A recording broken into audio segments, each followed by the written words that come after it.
And a very pleasant good afternoon to you. We are live on 104.3 and 960 Sports with HD video on MyBasin.com, getting ready for this Skyline Conference Championship matchup between the MAZAMA Vikings and the Henley Hornets. Good afternoon, everybody.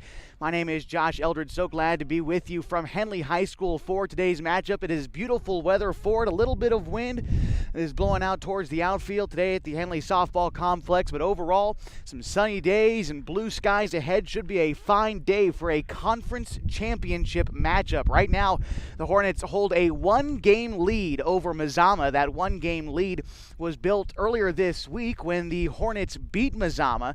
That was 19-7 back on Wednesday. If they win one more of the two games being played today, they will be crowned Skyline Conference champions.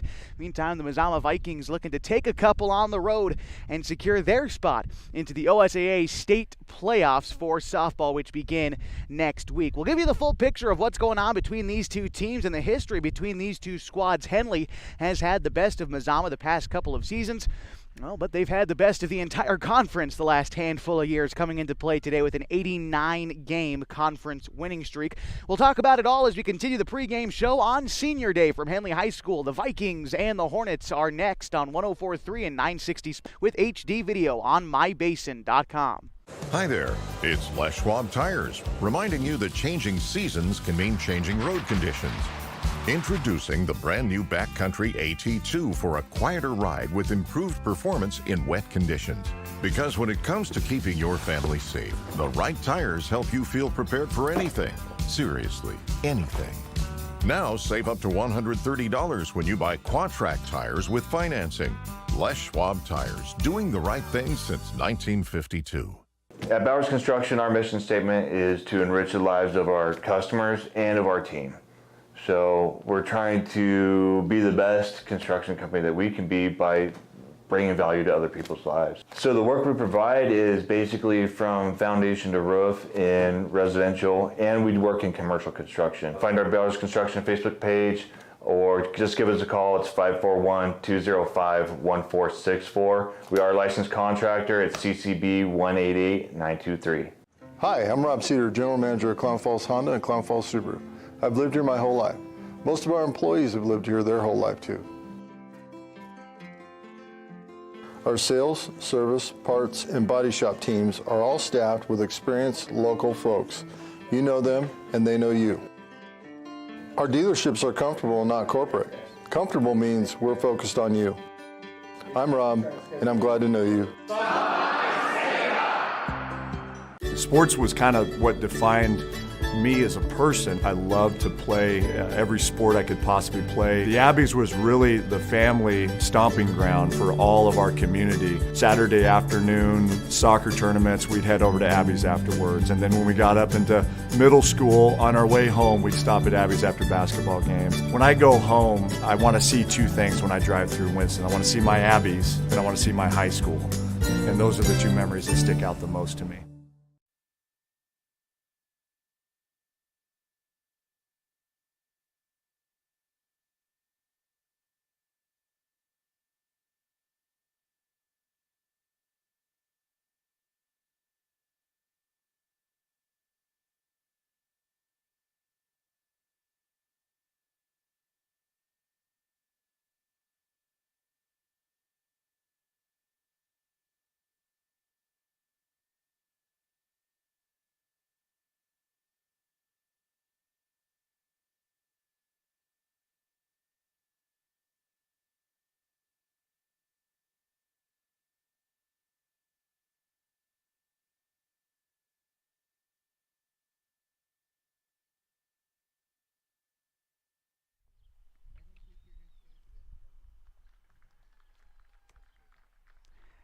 And we welcome you back to 104.3 and 960 Sports for today's MyBasin.com game of the week.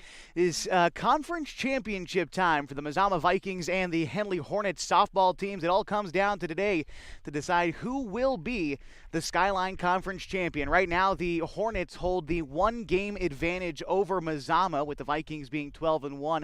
The Hornets 13-0 in conference play. We could take a look at the rest of the Skyline Conference as it stacks up up here about halfway through May.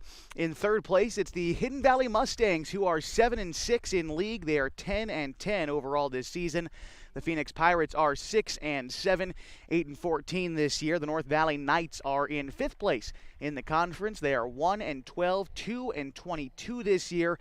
Finally, the Klamath Union Pelicans are winless in league play, 0-13 this season, and 2-17 overall on the year. Really, it's kind of been looking like this series at the end of the year was going to decide the Skyline Conference Championship. You ask both head coaches, and they said the same thing, that you knew it was going to come down to this. And in recent memory, Henley has held the advantage over MAZAMA.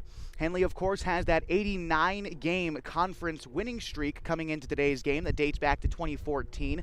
19 of those wins come against the MAZAMA Vikings and Coach Todd Nickerson over the year, who, by the way, last week recorded win number 300. He is now 300 and 200 in his career after that loss earlier this week to Henley, a game in which the Hornets won 19-7. That was back at MAZAMA, and now we've got two more this afternoon from Henley High School. Again, we will have a Skyline Conference champion by the end of today. When we take a break, we'll come back, and when we do, we will explain the playoffs for both teams thus far, as the Vikings ready to take infield and outfield here from Henley. We'll be back, and we will dive into what the playoffs look like as the rankings lock on Monday in the 4A. We'll be right back as we continue the My Basin Game of the Week on 104.3 and 960 Sports.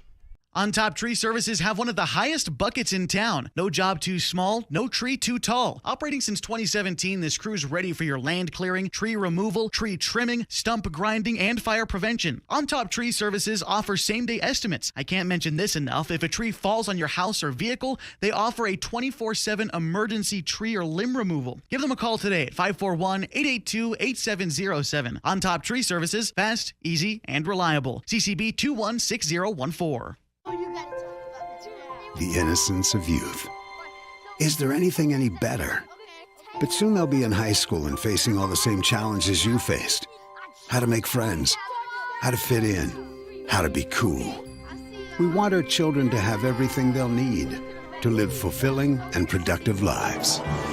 Make sure the kids in your family are among the more than 120,000 participants here in Oregon who take part in high school sports or activities.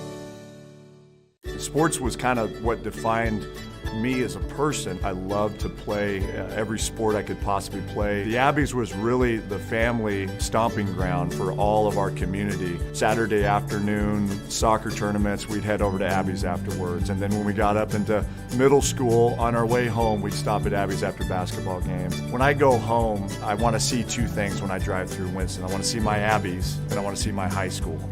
And those are the two memories that stick out the most to me. Hi there, it's Les Schwab Tires, reminding you that changing seasons can mean changing road conditions. Introducing the brand new Backcountry AT2 for a quieter ride with improved performance in wet conditions. Because when it comes to keeping your family safe, the right tires help you feel prepared for anything. Seriously, anything. Now save up to $130 when you buy Quadtrac tires with financing. Les Schwab Tires, doing the right thing since 1952.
I welcome you back to 104.3 and 960 Sports, HD video on mybasin.com. Getting ready for this Skyline Conference Championship matchup between the MAZAMA Vikings and the Henley Hornets. Not only will these two games this afternoon decide bragging rights between these two teams and who is conference champions, but when you look at the state playoffs and how they're decided, it will also decide who gets an immediate berth into the state playoffs, which are coming up here very shortly. In fact, beginning next week. Basically, a 16-team bracket that the OSAA does every season.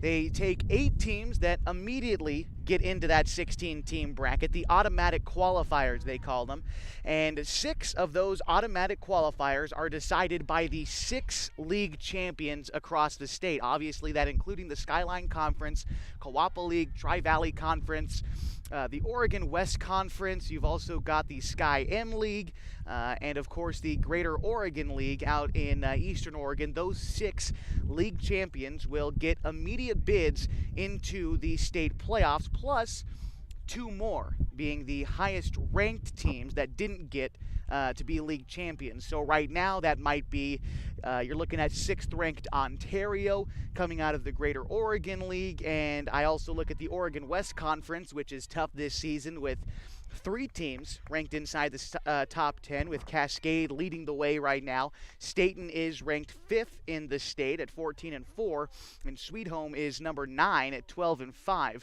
So really, what you're playing for here today is, yes, a league championship, but also a chance to skip the play-in round. And the play-in round is how you decide the rest of the 16-team bracket. You take the number 2 in each league, whoever finished runner-up, plus a handful of whoever finished 3rd in their conference based off of state ranking. You seed them up in a 16-team single elimination kind of just game. You take those winners and you seed them against the 8 automatic qualifiers.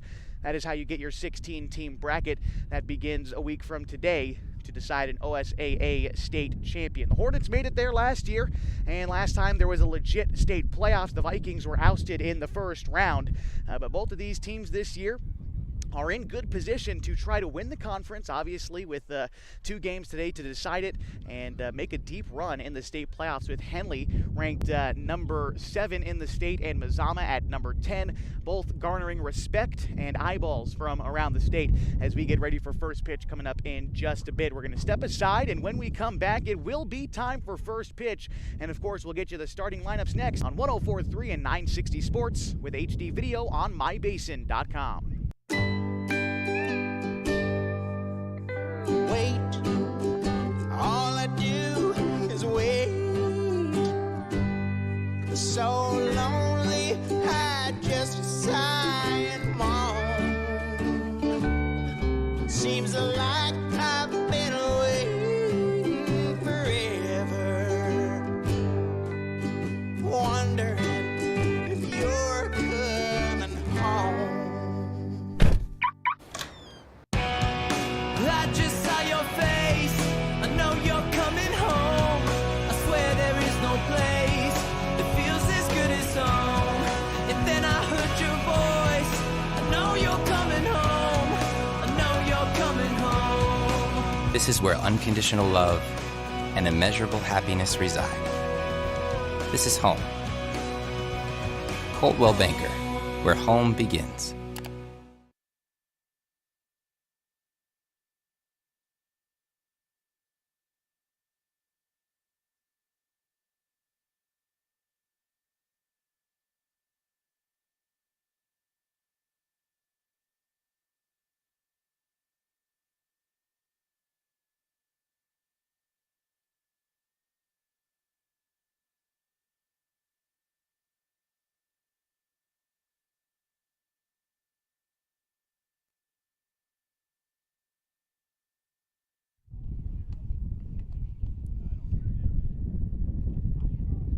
Well, it is a beautiful day for softball this afternoon in the South Basin. It is just about 60 degrees. There is a slight wind blowing out to left center field this afternoon, but we are ready for a Skyline Conference matchup between the Henley Hornets and the MAZAMA Vikings. One thing of note, interesting enough today, if you're listening on the radio and not watching the free video stream on mybasin.com, you'll notice that both of these teams this afternoon are wearing white. It's a bit of an interesting choice, but MAZAMA showed up today in their white uniforms with their M written on the side. The Hornets in their white uniforms with Henley written across the front. And the umpire said, you know what?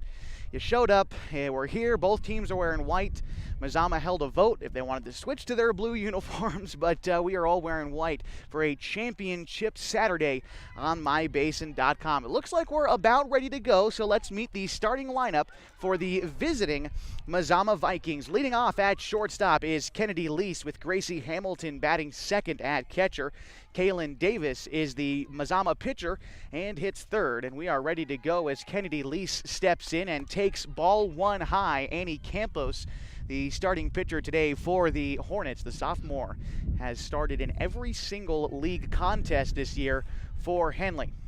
Back to the starting lineup for MAZAMA. In the cleanup spot is Margaret Pisano at first base, Riley Utley at second, as Kennedy Lease takes a hack at the 1-0 pitch and fouls it back, evens it up at 1. Cambria Meyer in center field and Ella Bailey at third, batting seventh for MAZAMA. Hitting eighth is Brooklyn Nickerson, the designated player. And in right field, rounding out the MAZAMA order, is Ashland Cernowski. The 1-1 delivered to Lease, called strike two on the inside. A ball and 2 strikes now to the senior from MAZAMA, Kennedy Lease. 3-sport athlete Lease. Volleyball, basketball, and arguably her strongest sport, softball. The pitch from Campos, the 1-2 misses high and away, evens the count. 2 balls and 2 strikes. Kennedy starting at shortstop today for MAZAMA, although it's not far-fetched to wonder if we might see her pitch today. She threw a perfect game against Klamath Union last year. The 2-2 misses high to Kennedy, runs it full. Campos, I don't want to get in the habit of walking hitters today. Her defense, which has been impeccable all season long, one of the best in the state. The 3-2 is looked at, ball 4, and a walk to start things off this afternoon puts a runner at first for Gracie Hamilton. A lot of 3-sport athletes for MAZAMA. This softball team, Hamilton, another one of them, soccer player, basketball player, clearly a softball player as well. It turns out that softball might be Gracie's passion. She accepted an offer to go play catcher, Blue Mountain Community College at Pendleton, as she hits one in the ground on the left side into the outfield. Hudson, the left fielder, lets it get under her glove. Rounding third and headed for home now is Kennedy Lease, and she will score on the second play of the game as an RBI single for Gracie Hamilton.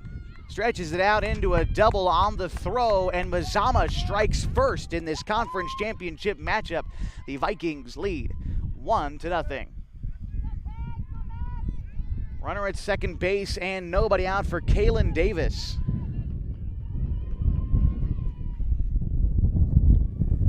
Davis, a left-handed pitcher for MAZAMA. First pitch to her is swung on and fouled into the parking lot. Bouncing up along the windshields out there by the high school. 0-1 to Davis. This 1-run scores on the Henley error in left field.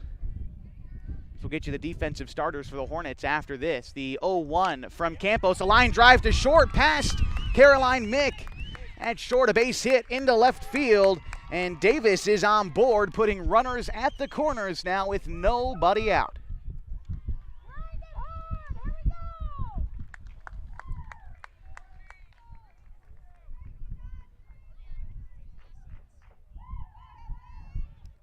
This brings up Margaret Pisano. Pisano, the first baseman for MAZAMA, is a brief stoppage in play. I think Campos just wanted to try to regain a bit of composure out there. Finds herself in a tough spot with nobody out. And runners at the corners for the cleanup hitter Pisano. First pitch was a breaking ball that Missed down and in. A steal as Davis took off for second. She's in there safely. 2 runners in scoring position now with nobody out for the cleanup hitter, Pisano. First baseman for Mazama. Behind the dish for Henley today is Fitzpatrick, Elizabeth Powell at third, and the rest of the defensive players after this is Campos misses low, and in the dirt, count now 2-0 to Pisano. Caroline Mick at short, Jessica Northcutt at second, and Anna Harper at first. Natalie Hudson in left, Malia Mick in center, and Moore in right as Campos comes in with a fastball and lets that one find the zone, trying to battle back in this at-bat. 2 balls and a strike to Pisano. The sophomore Campos, who pitched on Wednesday, did give up 7 runs in the effort. The 2-1 called strike 2.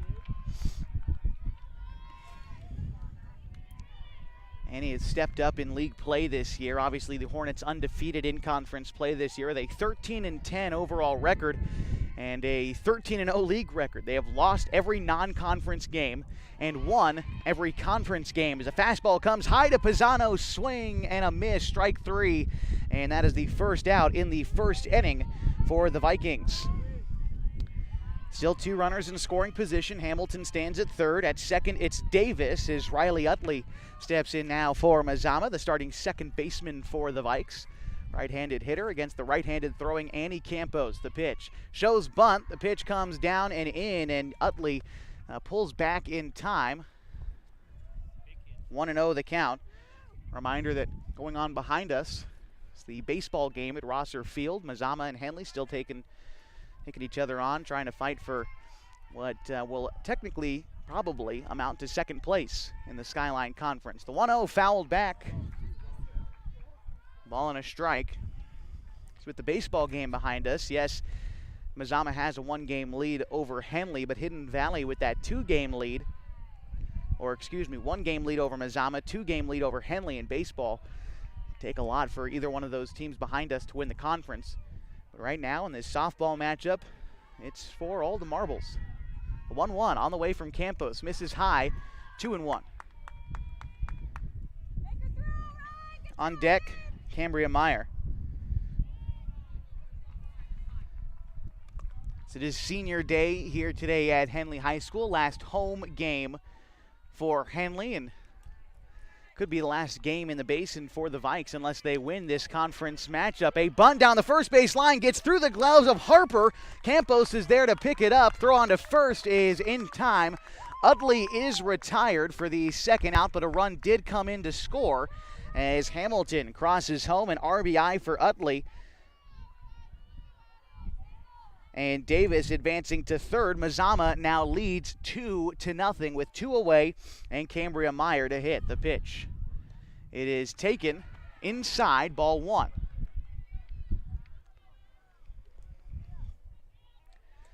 Meyer in center field, open to extend this inning.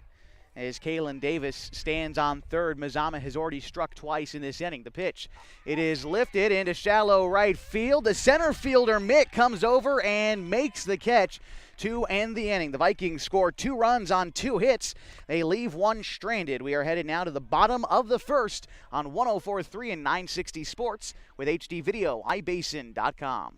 Sports was kind of what defined me as a person. I loved to play every sport I could possibly play. The Abbeys was really the family stomping ground for all of our community. Saturday afternoon, soccer tournaments, we'd head over to Abbeys afterwards. And then when we got up into middle school, on our way home, we'd stop at Abbeys after basketball games. When I go home, I want to see 2 things when I drive through Winston. I want to see my Abbeys, and I want to see my high school. And those are the 2 memories that stick out the most to me.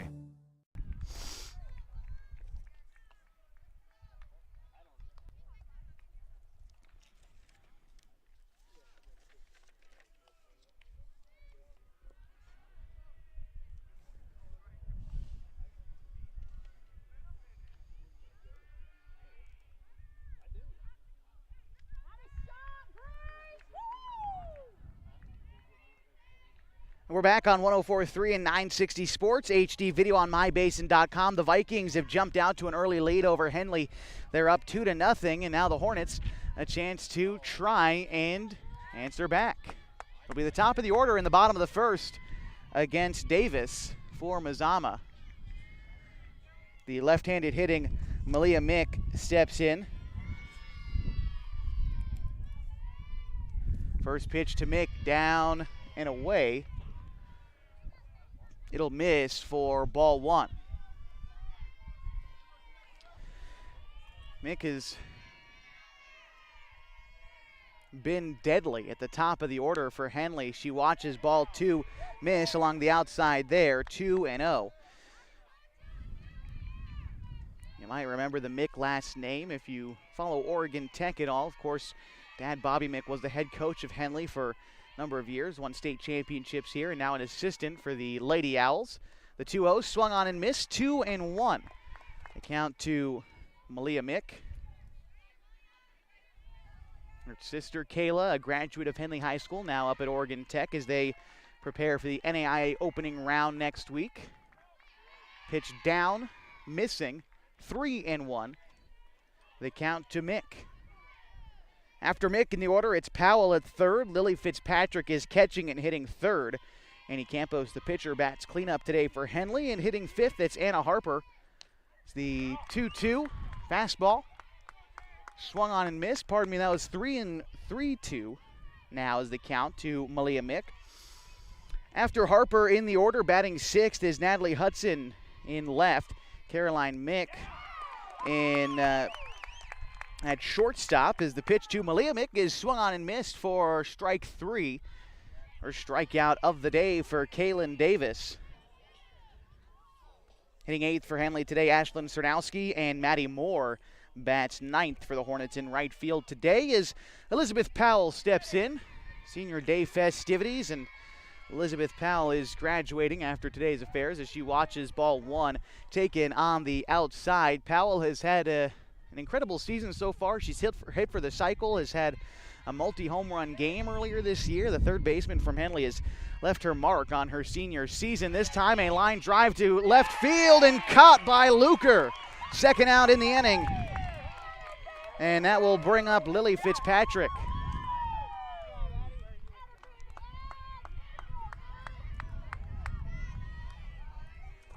The catcher from Henley getting ready to step in. See if she can get a two-out rally started to try to help the Hornets back into this ball game.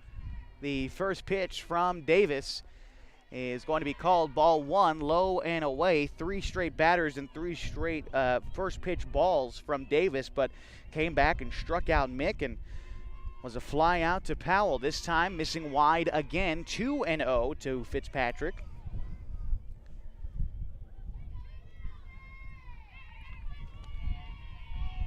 Annie Campos waits on deck for the Hornets. The pitch. It's a ground ball back to the pitcher, Davis. Up with it, throw on to first in time. 1-2-3 go the Hornets in the bottom half of the first. We go to the second with Mazama up 2-0 in the Skyline Conference Championship matchup on MyBase.com. Our construction, our statement is to enrich the lives of our customers and of our team. So we're trying to be the best construction company that we can be by bringing value to other people's lives. So the work we provide is basically from foundation to roof in residential, and we work in commercial construction. Find our Bellers Construction Facebook page, or just give us a call. It's 541-205-1464. We are a licensed contractor at CCB 188923.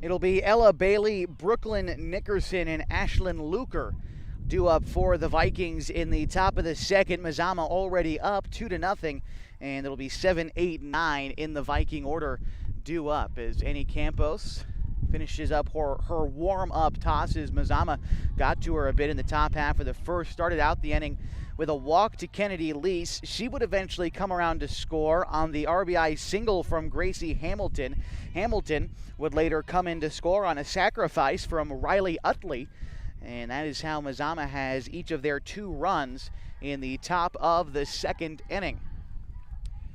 If Mazama holds on and wins this game, I know it's a lot to look ahead to thus far, as strike 1 is in there to Ella Bailey as she steps in. Mazama holds on and wins this game. The second of 2 this afternoon would decide a Skyline Conference champion. Mazama would have to win twice today. Henley just has to win once. The pitch, 0-1, strike 2 now called against Ella Bailey, the third baseman for Mazama. A lot of these Mazama softball players also playing basketball in the wintertime as the 0-2 misses high, 1-2. It's the same for both of these teams because both head girls basketball coaches for Mazama and Henley are assistants on the softball team. Randy Denson for Henley and Joy Lease for Mazama. The 1-2 missed high, now 2-2. And Coach Joy Lease for Mazama, who is down as the first base coach right now. She was the Skyline Conference Girls Basketball Coach of the Year. See 2-2 on its way. Misses 3-2, so up in the count 0-2. And Ella Bailey has battled back against Annie Campos. Now a full count to Ella Bailey. Campos toes the rubber, ready to go again and deliver to the right-hander Bailey. It is looked at and ball 4. What an at-bat from Ella Bailey, working back from down in the count to work a walk. Second walk issued by Campos. The first one was in the top of the first inning, and it was the leadoff hitter Lease. So in each of the first 2 innings Campos has pitched, walking the leadoff hitter. As now it'll be Brooklyn Nickerson stepping in. A ground ball into right field is called foul. That might have just snuck past first base, but it'll be called foul, and strike 1 to Nickerson. Nickerson, just a freshman, the only freshman in the starting lineup for Mazama today. It's the pitch to Nickerson. This time a ground ball out in front of the circle. Campos up with it. Throw on to first is in time, but Ella Bailey advances to second and is now 1 away with a runner on second for Ashland Luker. Luker getting her first look at Campos today.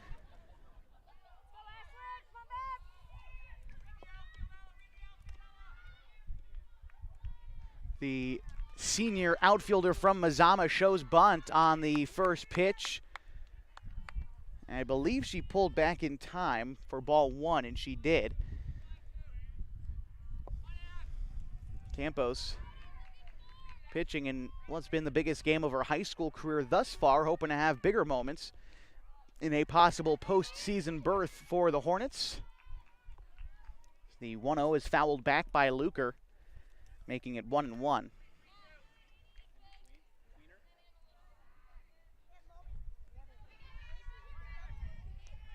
The 1-1 from Campos. On the way to Luker, she shows bunt, went around but missed.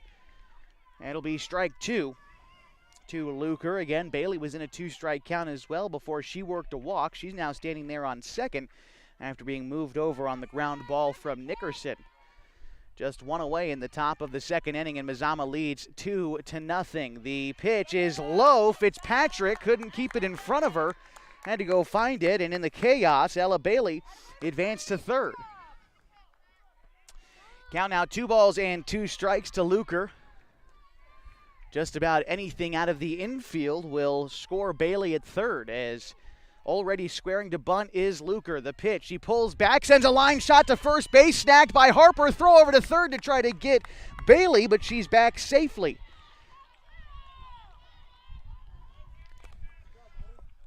Could have been scary moments for Mazama there, but now just 2 away for the leadoff hitter, Kennedy Lease. Brought up Coach Joy Lease earlier. Kennedy daughter of Coach Joy Lease, steps in, the right-hander who walked in her first at-bat. The pitch, a fly ball to left field, going back over her head is Hudson, and a ground rule double for Kennedy Lease.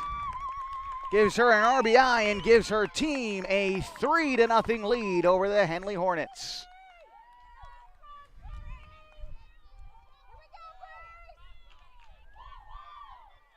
This will bring up Gracie Hamilton, who singled her first time through. Hamilton, RBI in the first inning, brought home Kennedy Lease, and now Kennedy is standing right out there at second base, ready to come home again. The first pitch to Hamilton from Campos is going to miss high, get to the backstop, breaking for third is Lease. She slides in safely. And with the pitch missing high, makes it a 1-0 count to Hamilton. As the outfield plays back for the Hornets. The outfield is also playing relatively deep for Hamilton as the pitch misses 2-0. Gracie, again, I mentioned another one of those girls who doubles up and plays basketball in the winter. Just looking at this lineup, I already recognize 4 of the 9 who play basketball. The pitch is 3-0 now as the fastball missed wide to Hamilton. Annie Campos trying to battle back and get out of this inning, having just given up the 1 run. That time a fastball graces the outside part of the plate. 3-1.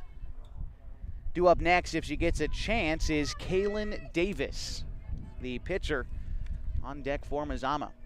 Campos ready to deliver. The pitch to Hamilton, that one will miss. Gracie is awarded a 5-pitch walk. And 2 away, runners at the corners, Lease at third, Hamilton aboard at first. Second walk given up this inning from Campos, and bringing up Kalyn Davis. Hornets undefeated in conference play this year. The Skyline Conference not particularly strong when you look at the state rankings around the state. This has been the series that has been circled on both of these teams' calendars all season long, as the first pitch to Davis is fouled back, strike 1. I think both of these teams expected to play for a Skyline Conference championship this series. I don't know if they both necessarily expected to come into this series undefeated. Mazama's only league loss came back on Wednesday when Henley beat them 19-7 in an offensive showdown. The pitch from Campos, 0-1, a ground ball to third. Powell's up with it. Throw to first is not in time. And they're saying that the first baseman, Harper, bobbled it. And safe at first is Davis. The throw from Powell was there, but Harper couldn't squeeze it. Lease scores on the error. Hamilton advances to third. And aboard at first is Davis. 2 errors for Henley in the early going. Makes it a 4-0 Mazama lead. This brings up Margaret Pisano, the pitch. It's in the dirt. Fitzpatrick blocked it, so no movement from Hamilton at third. 2 runs home in this inning for Mazama as Ella Bailey led things off with a walk. Scored on the double from Lease. Lease scored on the error committed at first base by Harper. The 1-0, a ground ball back to Campos off of her glove. The throw from the shortstop, Mick, not in time, and it goes down the line. Going in to score is Davis. The throw to second to try to get Pisano, and she is safe. Everyone is safe, and everything is looking up for Mazama as they lead now 6-0. Hamilton scored. Pisano scored from first. Davis scored from first, and Pisano safe at second on another error by Henley.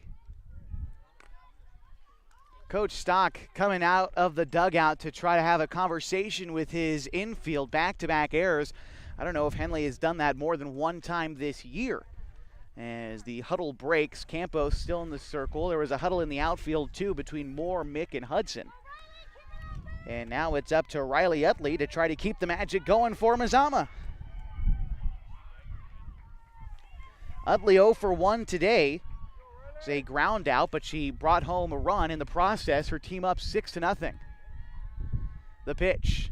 It's a fly ball out of play and foul. 0-1. The Vikings up 6-0 here in the second inning. Henley's got a tough road back in this game. The 0-1 on the way to Utley is taken high. Ball one. Cambria Meyer on deck, and Utley at the dish right now, the 8th batter this inning for Mazama, as they have plated 4 in the second. The pitch swung on and missed. Strike 2. Campos trying desperately to get out of this inning. Runner on second is Pisano. Campos ready to deliver the 1-2 to the second baseman, Riley Utley. That one misses high. Fitzpatrick staying with it, but it is 2-2. Errors committed by Anna Harper and Annie Campos this inning for the Hornets. The pitch. It is in the dirt. Count runs full, 3-2. Riley Utley. First base is open. The only runner standing at second being Pisano and Cambria Meyer on deck. The full count pitch, 3-2 on the way to Utley. It is looked at, ball 4, called on the outside corner. And another walk given up by Campos, third one this inning. Aboard at first is Utley. And this brings up Cambria Meyer. 0 for 1 today is Cambria, the center fielder for Mazama. She flew out to center field to end the first inning. First pitch called strike to her.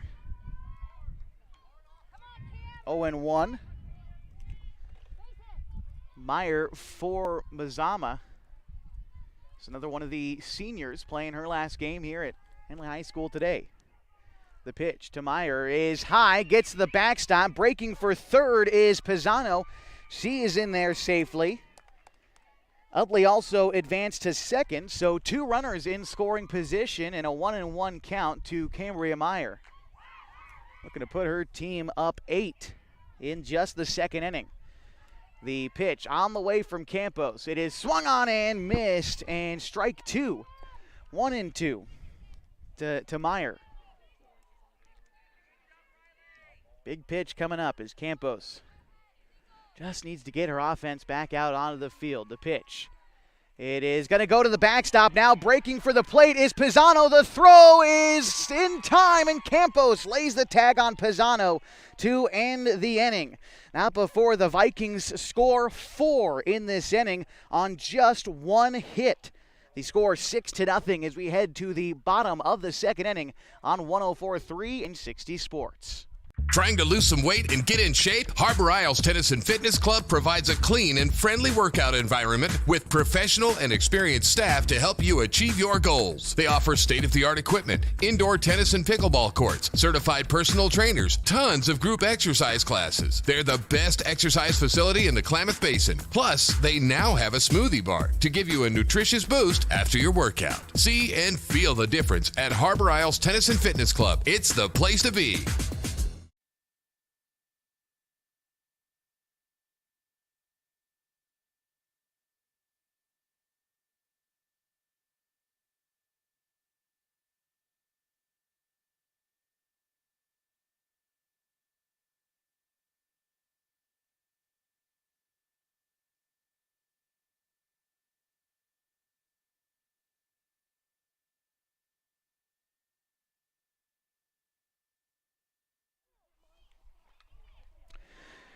Henley Hornets searching for a way back into this ball game. Right now, Henley trailing Mazama 6-0. It'll be Annie Campos, Anna Harper, and Natalie Hudson this half for the Hornets in the bottom of the second inning. 4-5-6 for Henley. Campos, the pitcher, trying to get things started. 6 runs scored against her today, but even in the early going, at least by my count, of these 6 runs, only 3 of them earned against Annie. First pitch that she sees is called strike 1, maybe a bit high for Campos' liking, but regardless, behind in the count, 0-1. By the way, you look behind us at the baseball game, and Mazama leading Henley 1-0 in that affair. The 0-1 is lined into right field. That's going to get down. Campos rounding first and headed for second. She's going to third. The throw-in is wild. Campos is going to head into third, standing in a leadoff triple for the sophomore. That'll get the Hornets started in the second.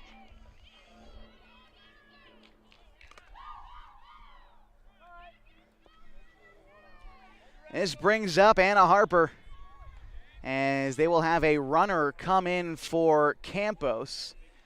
And that is going to be Henley Hornets number 3. That is Jamie Whittaker, the junior, coming in to run at third base for the Hornets as a conference in the circle. The Mazama infield convenes to see how they want to handle this. I would imagine this point for Mazama here only in the second inning, just try to record the out. That run at third doesn't mean a whole lot when you're up by 6. As Harper steps in, the right-hander for Henley takes a look at strike 1 called. It was an off-speed pitch from Kalyn Davis. And Davis had quite a bit of time in between when she threw in the first inning and when she threw in the second inning.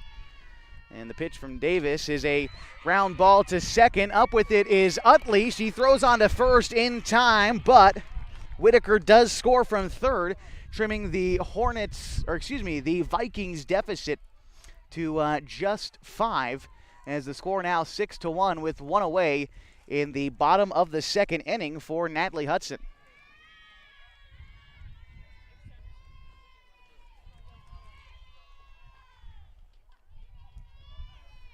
The pitch to Hudson, she fouls it off her ankle. Takes a second to walk that one off. It is 0-1. Good job by the Hornets to get on the board here in the second. They went 1-2-3 in the first against Davis. And the reason I brought up the fact that it was such a long time between Davis throwing in the first and now throwing in the second is the 0-1 is, looked like it might have missed outside. I believe it was called a strike. 0-2. The pitch from Hudson is a line drive into center field for a single. Hudson aboard in the second.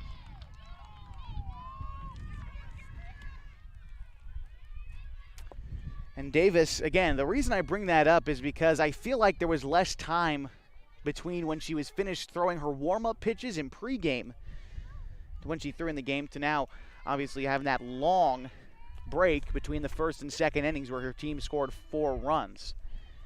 And see if she is going to take a second here in the second inning to find the stuff she had in the first as she starts out Caroline Mick with a ball outside. 1-0 to Caroline. Shortstop for Henley. Sister Malia Mick on the team and Kayla Mick at Oregon Tech. Swung on and missed. 1-1 to Caroline Mick. Was curious if we're going to continue the trend of popping up at Oregon Tech, obviously with their mother Brenda Mick being a 2-time All-American at OIT back in the late 90s. The 1-1 is lifted to right field foul. Ball and 2 strikes to Mick. Still a lot of time for Caroline to decide, though, what she wants to do. She is only a sophomore. This Hornets team littered with sophomores. As the pitch is going to miss outside. 2 balls and 2 strikes. It's senior day and 4 seniors graduating. Compare that to the 5 sophomores that are on this Hornets team. The count, 2 balls and 2 strikes. The pitch to Caroline Mick, lifted into center field, right to Meyer in center, hardly has to move, and that will be the second out this inning. Still a runner on second with 2 away. It's at first it's Hudson, and stepping in is Ashland Cernowski.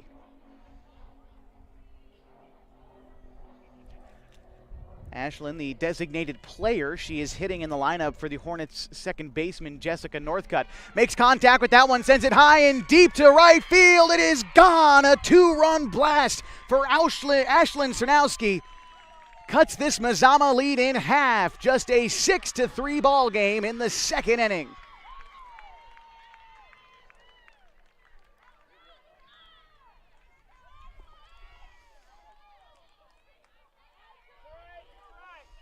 Maddie Moore stepping in now for the Hornets, the 9th hitter in the order, and what a time to come up big for Ashland Cernowski. Hornets have scored 3 in this inning. See if they can get a 2-out rally started with Maddie Moore.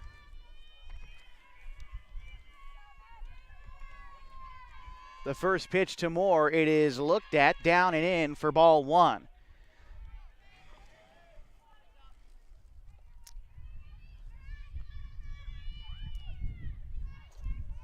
The 1-0 is looked at as well. The breaking pitch, and Davis couldn't find it there. 2-0.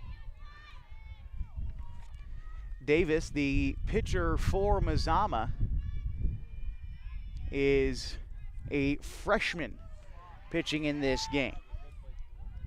So the pitch is called a strike, making the count 2-1. Pitching in a league championship game as a freshman, it's interesting to see how these teams have gotten younger, but have still stayed at the top of these conferences. The 2-1 on the way from Davis, a ground ball to third. Ella Bailey up with it. The throw on to Pisano at first is in time. The Hornets score 2 in the inning on the 2-run blast from Ashland Cernowski. Also one more from an RBI from Anna Harper. They score 6-3 as we go to the top of the third on 104 and 960 Sports. Hi there, it's Les Schwab Tires, reminding you that changing seasons can mean changing road conditions. Introducing the brand new Backcountry AT2 for a quieter ride with improved performance in wet conditions. Because when it comes to keeping your family safe, the right tires help you feel prepared for anything. Seriously, anything. Now save up to $130 when you buy Quadtrac tires with financing. Les Schwab Tires, doing the right thing since 1952.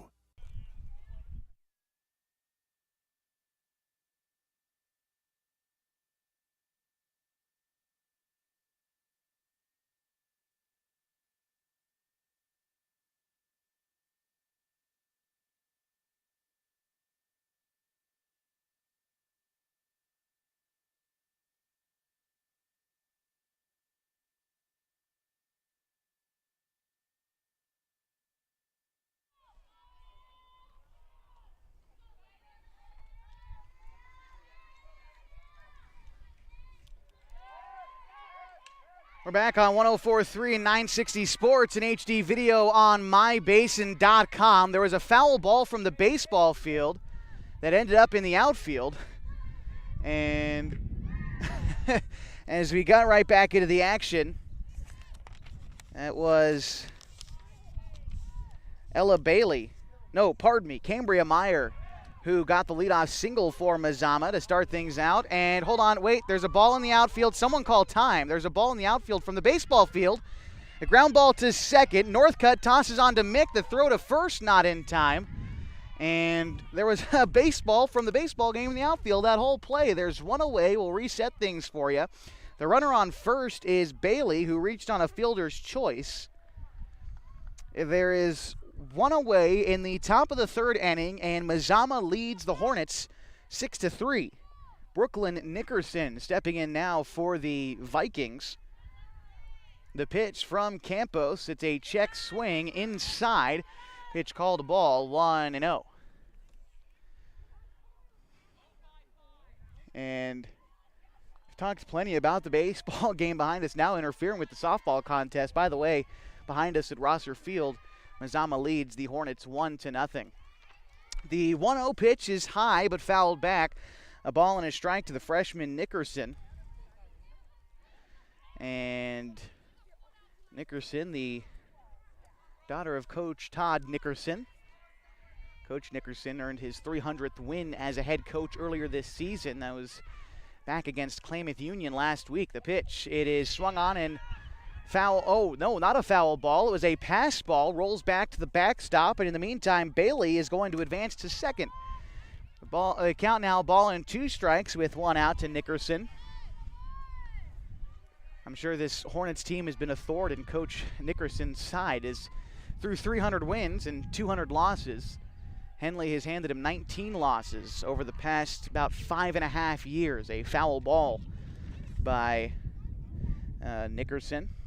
19 straight losses to one team. These are the ones that you get up for. Right now his team's leading 6-3 in the top half of the third. Runner on second for Mazama, and it's Ella Bailey, the pitch. In the dirt to Nickerson. Bailey takes off for third. No throw as the ball bounced away from Fitzpatrick. Count 2 balls and 2 strikes to Brooklyn Nickerson, who, by the way, is 0 for 1 today with a ground out back in the second inning. A big second inning for Mazama. Saw them score 4. Henley answered back in the bottom half of the second with 3 of their own.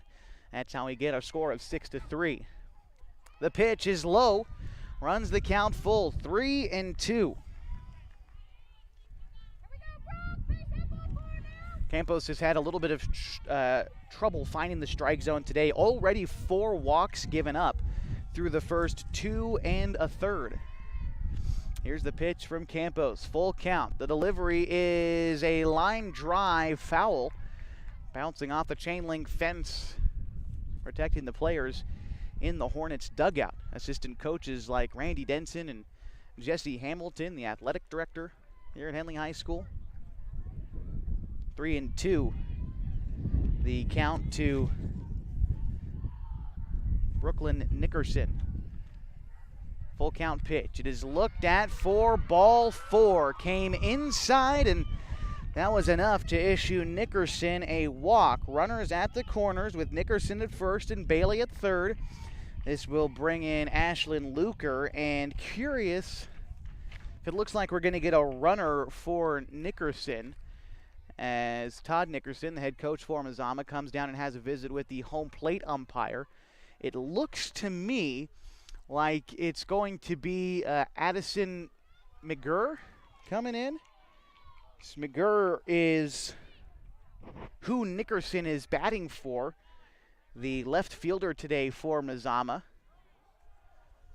And so she is going to get some time on the base pads here. In the top of the third, with 1 out, McGurr at first, Bailey at third. It's Ashland Luker to bat now for the Vikes. Campos delivers. Showing bunt. It's a roller to first. They throw to third to try to get Bailey in a rundown, and they've trapped Bailey. Tossed to home. Bailey turns back to third. Don't quite know what to do. Bailey's stuck between the base. They run her back to third, and she is safe at third.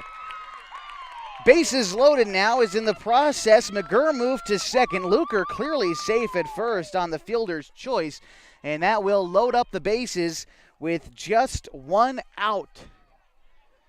And the Hornets had Bailey dead to rights there, but she found a way to get out of it and remain on third. Bases loaded for Kennedy Lease. First pitch misses high, 1-0. Kennedy today so far has walked and doubled in a run. It was a ground rule double in the second. Bats here with the bases juiced. The Henley Hornets infield comes in to try to cut down Bailey, who's at third. Meantime, Lease takes ball 2 high. Gracie Hamilton on deck. Campos ready to deliver to the senior Lease. The pitch. Lease wanted to swing at that one, you could tell, but she takes it high. 3-0.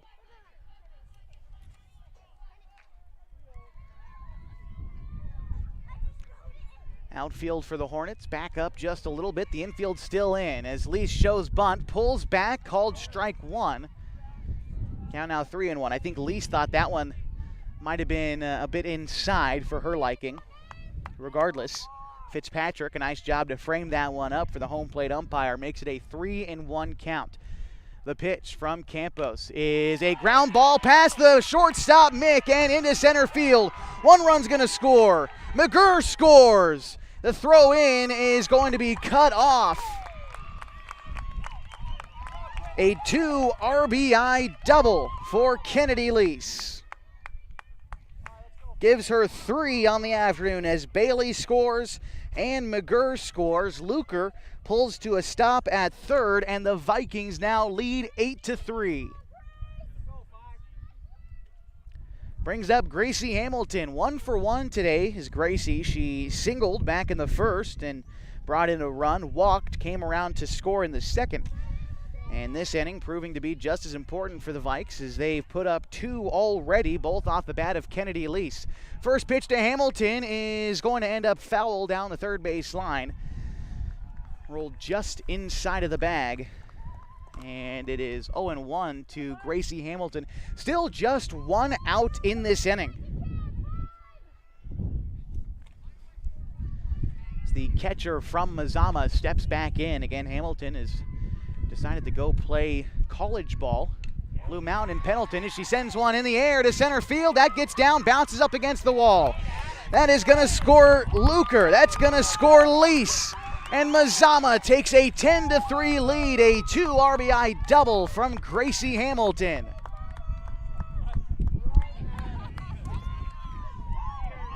I believe I've got Hamilton's family standing next to me here, and that ball was hit right to us, and they are high-fiving. Hamilton having a great day so far. 3 RBIs for Gracie, and this brings up Kalyn Davis. The Vikings lead 10-3.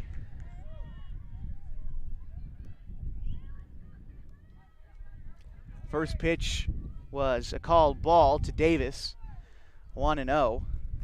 Davis has got quite a bit of run support from her Vikings today. A line drive to center field is caught by Mick. They throw to second to try to get Hamilton, who didn't tag in time, and that will retire the side. But the Vikings come up big in this inning. 4 more runs to add to a 10-3 lead. Mazama leads going to the bottom of the third on 104.3 and 960 Sports with HD on mybasin.com. On Top Tree Services have one of the highest buckets in town. No job too small, no tree too tall. Operating since 2017, this crew's ready for your land clearing, tree removal, tree trimming, stump grinding, and fire prevention. On Top Tree Services offers same-day estimates. I can't mention this enough. If a tree falls on your house or vehicle, they offer a 24/7 emergency tree or limb removal. Give them a call today at 541-882-8707. On Top Tree Services, fast, easy, and reliable. CCB 216014.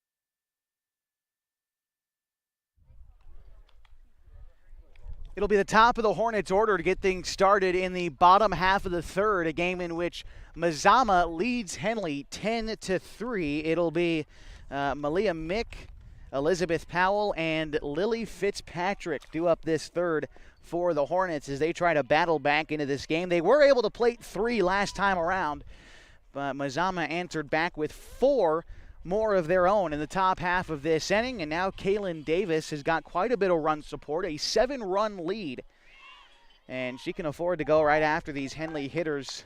Malia Mick is going to be ready to go here. She is 0 for 1 today, a strikeout casualty in the first inning, the only strikeout of the day for the freshman Kalyn Davis. And the pitch to Malia Mick will be on the way. It's a swing and a miss. Malia Mick comes up empty, and you'll notice standing here in front of us is Addison McGurr.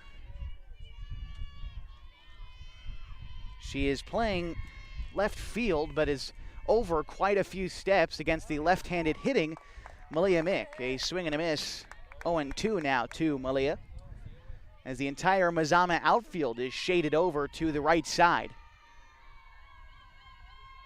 Here's the pitch to Mick. It is fouled back. Mick was a bit late on that and fouled it on the third base side.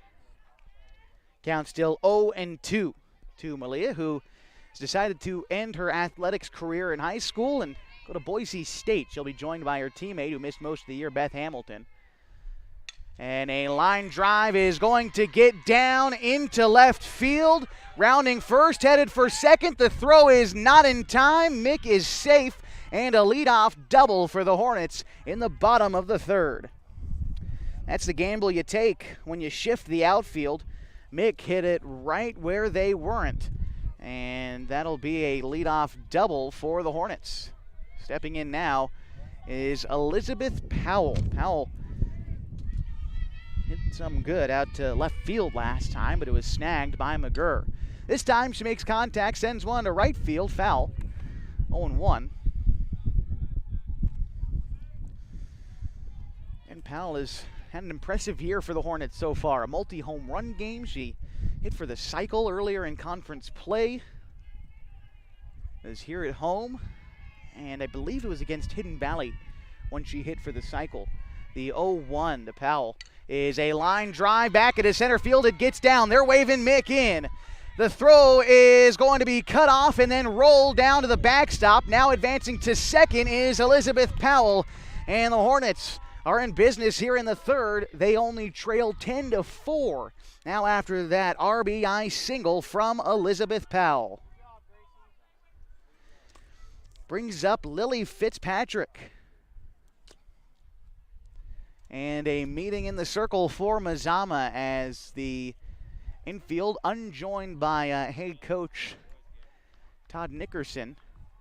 So you can take just a quick look back at the baseball game going on at Rosser Field. Looks like Mazama is leading 3-0 in that game.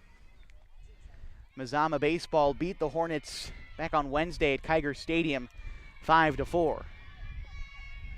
All right, we're ready for the first pitch for Lily Fitzpatrick. Lily takes one high, 1-0. Already one run home for the Hornets this inning. Comes off the bat of Elizabeth Powell. The 1-0 to Fitzpatrick, misses low and away, now 2-0.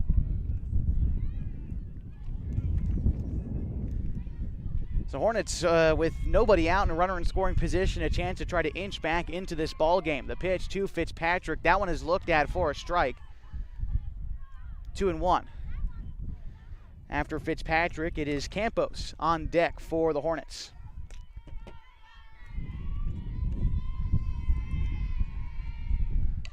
A ground ball to short. Lease is going to let that one eat her up and bounce into center field. A routine ground ball that bounces away from Lease, and Lily Fitzpatrick reaches on the error, allows Powell to move to third, and still nobody out. Runners at the corners for Annie Campos. Hornets still trail by 6. It's a 10-4 ball game. And that is the first error of the day for Mazama. Having a much better day than the Hornets thus far when you consider their 3 errors to this point in the ball game.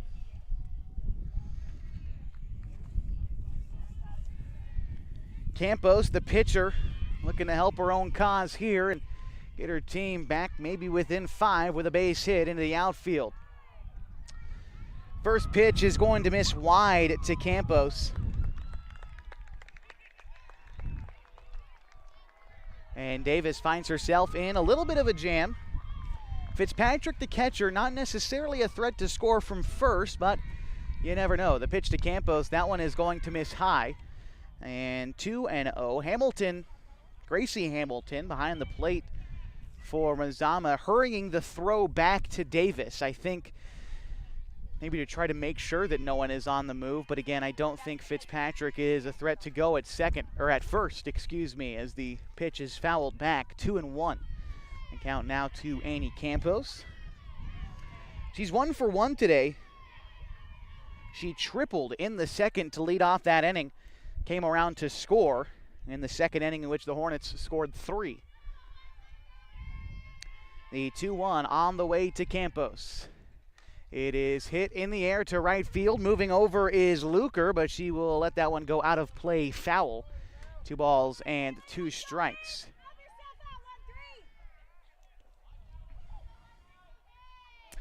On deck after Campos, it is Anna Harper.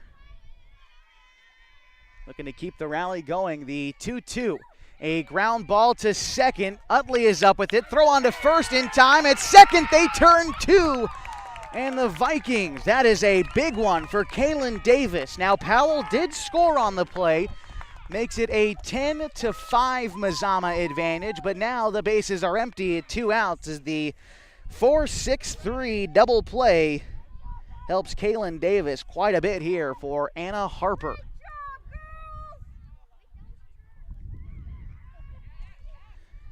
Anna Harper 0 for 1 today with a ground out. The pitch, it is going to be taken outside, 1-0. 2 runs are home in this inning for the Hornets. That double play helped Kalyn Davis quite a lot as she gets ready to face the middle of the Hornets order now. Again, Harper, who's 0 for 1 today, the 5th batter in the Hornets order. She takes strike 1 there. Harper in that ground out back in the second inning did score a run, so an RBI for her this afternoon. The chants come out from the dugout for the Hornets. The pitch, it's hit high. It's hit deep to center field. It is off the top of the wall. Rounding first and headed for second is Harper, and she is in there safely. A 2-out double for the Hornets and Anna Harper to try to keep the 2-out rally going. And if that ball was another 6 inches higher, that would have been a home run as that bounced right underneath the yellow coating on the top of the chain link fence here at Henley High School. But it'll just be a double for Harper for now. In steps Natalie Hudson. The pitch, it's low in the dirt, bounces away from Hamilton, but Harper staying put at second base.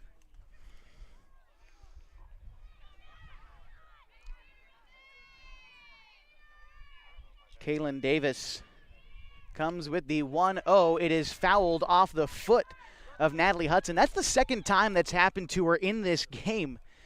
Does not feel good, let me tell you. She fouled it right off of her ankle. She did it in her first at-bat earlier this game, an at-bat which ended in a single.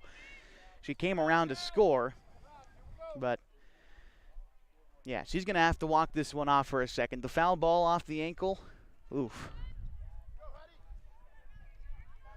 The outfield for Mazama in just a couple of steps with the right-hander Hudson. She steps back in, awaits the 1-1.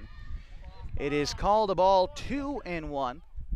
The outside, Hamilton looked like she wanted to fire down to second base, and Davis tried to cut it off. The ball goes loose for a second, but Harper stays put at second. Davis gets the ball back, re-enters the circle, ready to deliver the 2-1. It is called strike 2. Down in the zone.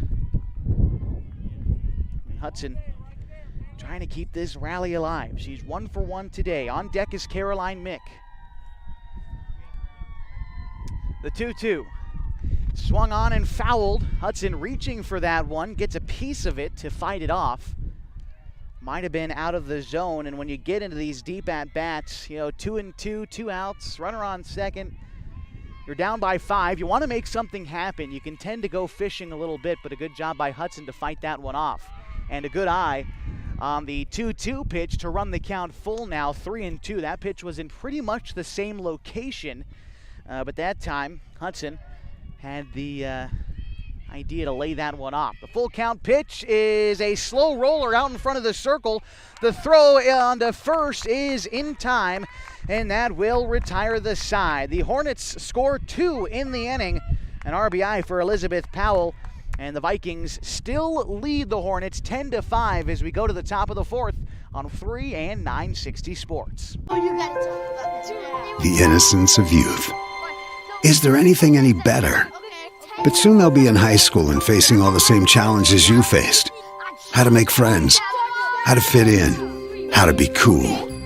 We want our children to have everything they'll need to live fulfilling and productive lives. Make sure the kids in your family are among the more than 120,000 participants here in Oregon who take part in high school sports or activities.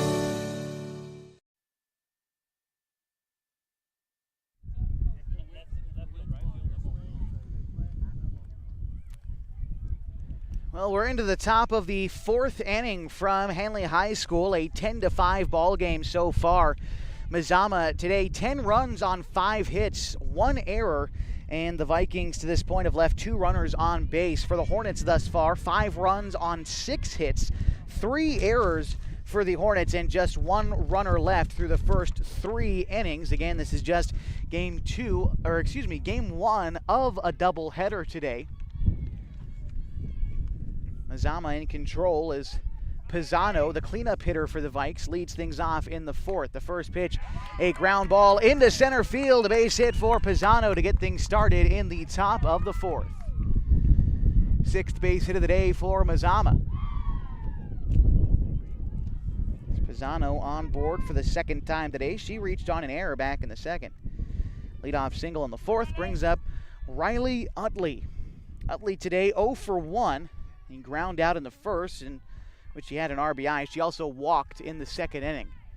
Campos still in the circle for the Hornets, and the pitch. It's going to miss high to Utley. Ball and no strikes. It was 4-5-6 this half inning for the Vikes. Pisano, who's on first, Utley, and then Meyer, who is on deck. The 1-0 on the way from Campos. It is hit in the air to right field. Under it is Moore. She makes the catch for the first out. Pisano back to first. 1 away now. And that brings up Cambria Meyer. Meyer so far today has flown out and walked to this point in the game. The pitch is going to be in the dirt, blocked by Fitzpatrick. 1-0. Lily Fitzpatrick has had her work cut out for her this afternoon behind the plate, trying to keep these pitches in front of her. Let a couple get past her, but an overall solid job today from Lily Fitzpatrick. That one missed high. Throw down to first to try to backdoor Pisano. Tag applied, but Pisano is back safely. Count 2-0 now to Meyer as time is called. It looks like we're ready to go again. Meyer steps back into the box. The pitch. Takes that one. Strike 1 called. Might have been a little bit high for Meyer's liking, although called strike regardless. So the foul ball is going to find its way onto the softball diamond again from the baseball game behind us. Not the 4th time that's happened. The pitch, 2-1, misses high, 3-1.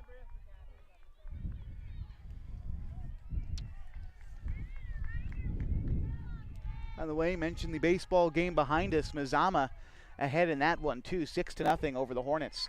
The 3-1 is taken in the dirt. Might have, as a matter of fact, hit Meyer's foot.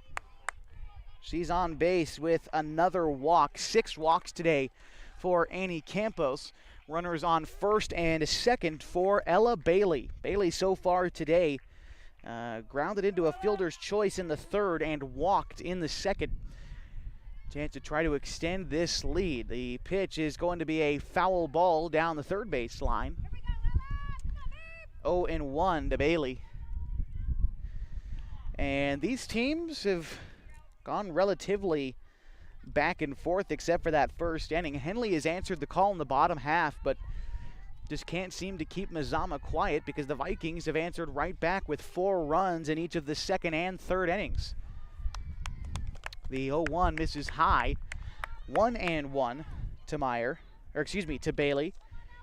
Meantime, the Hornets scored 3 runs in the 2nd and 2 more in the 3rd. That's how we have there 5 runs today. The 1-1 on the way to Bailey is swung on and missed 1-2 as Campos broke out the off-speed stuff there and had Bailey out in front. Ball and 2 strikes to the Mazama senior. The pitch from Campos.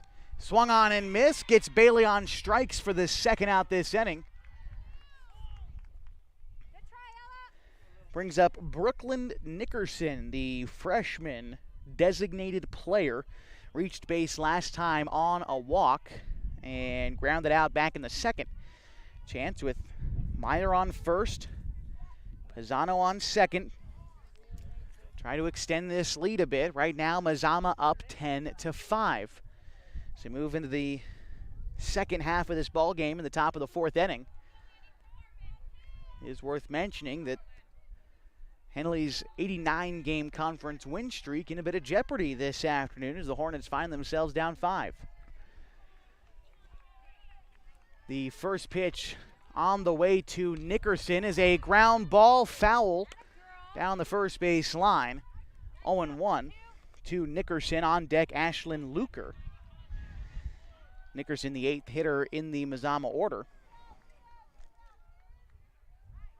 Getting her 3rd crack at things today. Wind has calmed down here in the South Basin. Pitch swung on and missed by Nickerson. Campos ahead 0-2. Trying to find her mojo here in the 4th inning.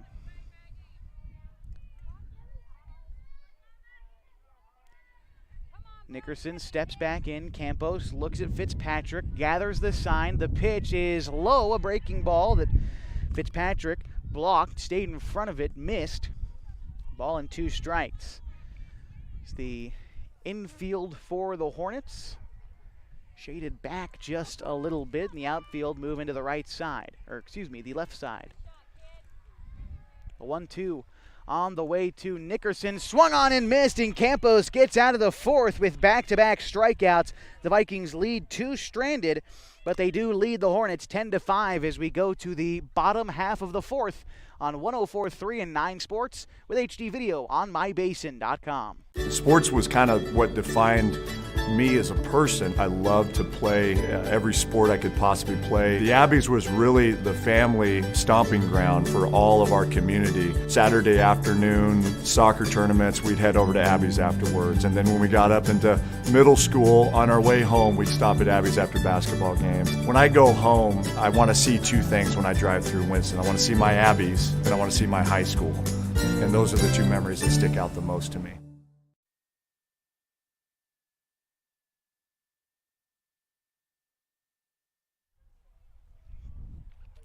Getting ready for the bottom of the 4th inning. It'll be 7, 8, 9 in the Henley order. That's Caroline Mick, Ashland Cernowski, and Maddie Moore as the Hornets try to claw back into this game. Right now they trail 10-5 in the bottom of the 4th inning. Right now they hold a 1-game lead over Mazama in the Skyline Conference standings with 2 to go. That's including this game. Conference Championship Saturday here at Henley High School as Caroline Mick steps in and fouls off the first pitch she sees down the right field line. 0-1. Mick so far today 0 for 1. The Hornets have scored 5 on 6 base hits today. Meantime, the Vikings have scored 10 on as many base hits. This one a ground ball to third. Bailey up with it, ranging over and firing on to first for the out. A nice play by Ella Bailey at third to charge that ball and make a strong throw to first. That brings up Ashland Cernowski. Cernowski so far today is 1 for 1 on a 2-run home run back in the second inning. First pitch to Cernowski is taken outside, 1-0.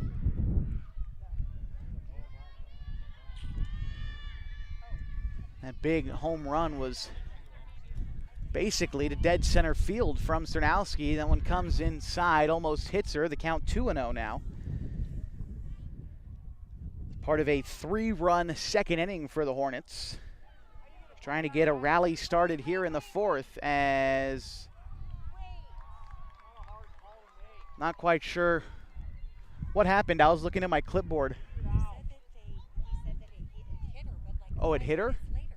Yeah, that is a late call. Interesting. Well, aboard at first is Cernowski, as they're saying that the pitch came in. The one that she turned away from hit her, as that will bring up Maddie Moore. Moore is 0 for 1 today with a ground out.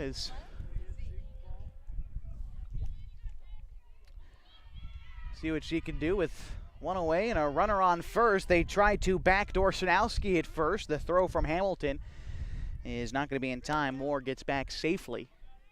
It's the count 1-0 to Maddie Moore.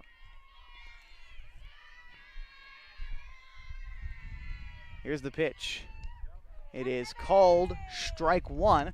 Moore taking the fastball right down the middle, a ball and a strike.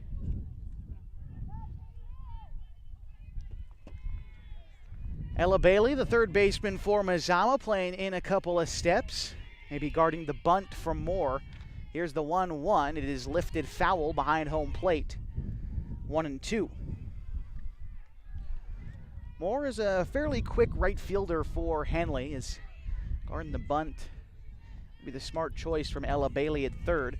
Meantime, Kennedy Lease and Riley Utley, the shortstop and second baseman, playing for the double play. As they turned one last half innings, the 1-2 misses low, 2-2 to Moore. The 4-6-3 double play that really helped Kalyn Davis in the third. A line drive into left field, a base hit. Cernowski to second. Maddie Moore with her first base knock of the day puts her at first. For the top of the Henley order, it's Malia Mick. Mick trying to get the Hornets back into this ball game. Not that they're out of it with a 10-5 deficit. But Mick, 1 for 2 today, doubled back in the third. Left-handed hitting Mick swings and misses, strike one. And for Mick, that last time, the left-handed hitter hit one to left field. As the Mazama outfield kind of shades to the right side to guard against a pull-hitting Mick. Went opposite field last time and ended up with a double. This time, a ground ball to short, leads to second, and Utley can't glove it. Everyone is safe. And Mick reaches on the error. To third is Cernowski. To second is Moore, and that brings up Elizabeth Powell. Powell has got some pop in her bat. They've got the right girl up in the right spot. See if she can do something here. Already 1 RBI today for Powell on a single in the third. She also flew out in the first. But with one away, just about anything will score someone here. Unless, well, with the Mazama infield not playing all the way in. Bailey is in, and the first baseman Pisano is in. But Leeson Utley set up for a double play. The pitch to Powell, swung on and missed. Strike two to the senior Elizabeth Powell. On deck is Lily Fitzpatrick. Davis comes set, delivers to Powell, who takes a pitch outside, 1-2. Good composure by Elizabeth Powell to lay off of the fastball outside. Outfield shaded back for the Vikings. The pitch to Powell. It is swung on and missed, and they retire Elizabeth Powell on strikes for the second out in the inning. And that will bring up Lily Fitzpatrick. Fitzpatrick 0 for 2 today. Grounded out in the first and reached on an error in the third. Still bases juiced for the Hornets. 2 away in the fourth inning. One's going to miss. 1-0. The count to Fitzpatrick. That one, same location, low and away, 2-0. On deck, Annie Campos trying to keep a rally going this inning for the Hornets. Here is the pitch to Fitzpatrick. She thought about going around, held up in time, but strike one called. 2 balls and a strike now to Fitzpatrick, the catcher from Henley. She hits that one, makes contact, sends it high to right field. Under it is Luker, and she will retire the side. The Hornets leave the bases loaded and can't score any in the 4th. Mazama still leads 10-5, headed to the 5th on 104.3 60 Sports with HD video on mybasin.com. At Bowers Construction, our mission statement is to enrich the lives of our customers and of our team. So we're trying to be the best construction company that we can be by bringing value to other people's lives. So the work we provide is basically from foundation to roof in residential, and we work in commercial construction. Find our Bowers Construction Facebook page, or just give us a call. It's 541-205-1464. We are a licensed contractor at CCB 188923.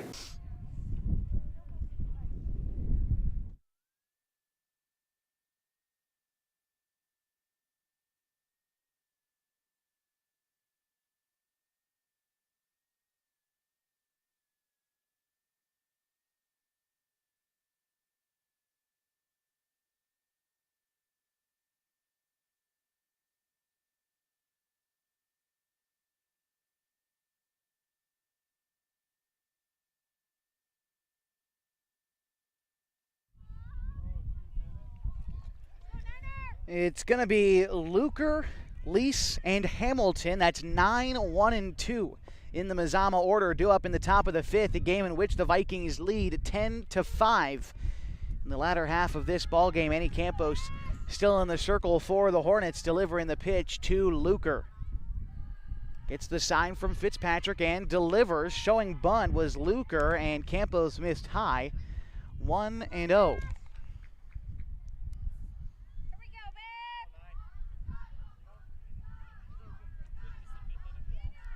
Luker today is 0 for 2. Flew out in the 2nd and reached on a fielder's choice in the 3rd inning. Ahead in the count now, 2-0 is Luker. The pitch from Campos. That one is going to come inside. Maybe not inside enough, as it's called a strike to Luker. She jumped out of the way of that pitch, but called strike one. Now Luker showing bunt on the 2-1, sends one into center field on the base hit. Pulled back the bunt, decided to swing for it. A pitch, or a ball that would normally be caught by the second baseman, but Northcutt abandoned her post to cover first. And that worked out nicely for the Vikings. That is their 7th base hit of the day, and they've got a runner aboard at first with nobody out. And the top of the order due up, it's Kennedy Lease.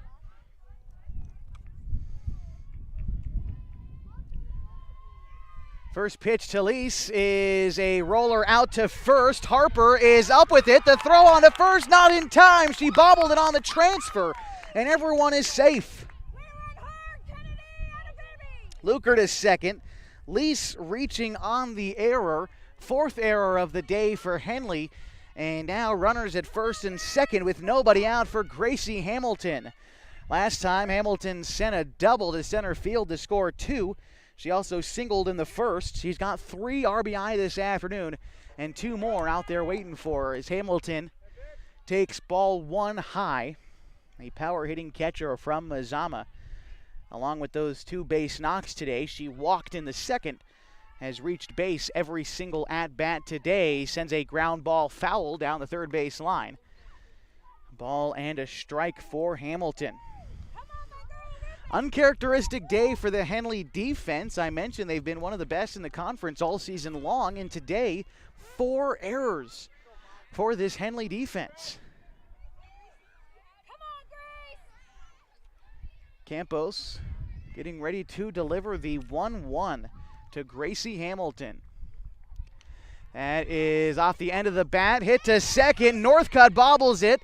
The throw to third is going to be in time to get Luker, who wasn't sure whether or not to take off or stay put with a fly ball in the infield. I'm curious, no infield fly rule obviously, that was kind of too low to the ground to decide that, so it'll be an out.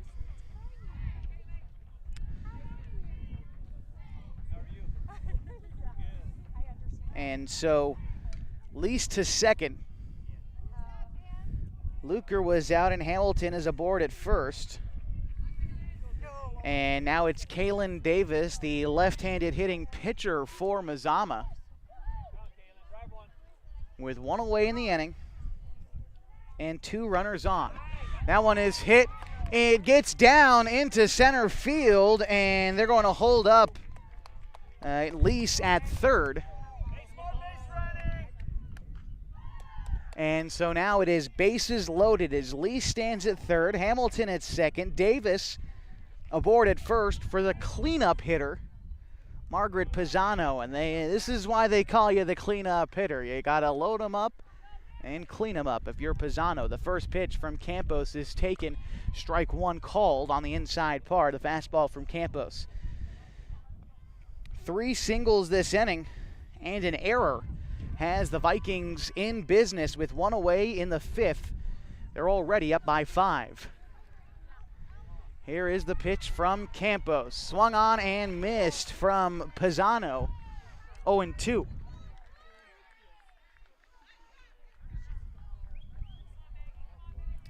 Pisano today, 1 for 3. Strikeout reached on an error and singled in the 4th. The pitch to Pisano is hit back to Campos. She snags it, turns around and throws to first. Not in time, so just 1 out on the play. Gives it 2 in the inning. Campos turned around, couldn't decide which base to throw to. No one was covering. But either way, the 1 out is good enough for Campos to now face Riley Utley. Utley so far today is 0 for 2, and she also walked in the 3rd. The first pitch to Utley, the right-hander. It is taken for strike 1. Campos trying to dance herself out of this inning. 2 retired, bases loaded. Her team down by 5. A crucial at-bat here against Riley Utley. Flown out and grounded out so far. The pitch. It is hit out to second base, past the diving glove of Northcutt. Lee scores. They're going to wave in Hamilton, and she scores as well. A 2 RBI single from Riley Utley gives Mazama a 12-5 lead.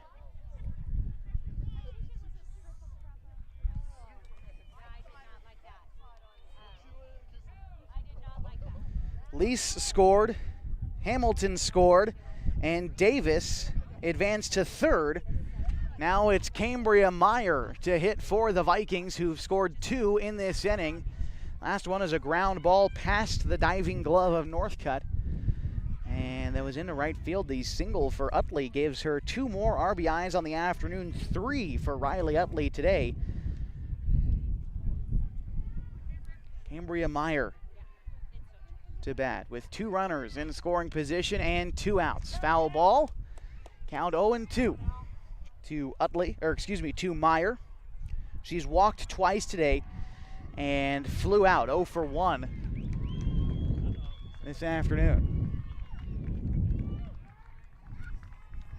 Meyer awaits the 0-2 from Annie Campos. The pitch taken, ball 1 high, 1-2 now. There's some noise going on behind us at Rosser Field. I think Henley's trying to climb back into the game. They trail 7-1 at Rosser Field, but here in the softball game, Hornets trail 12-5. Swung on and missed. Meyer down in the count, ball and 2 strikes now. Pardon me, 2 balls and 2 strikes.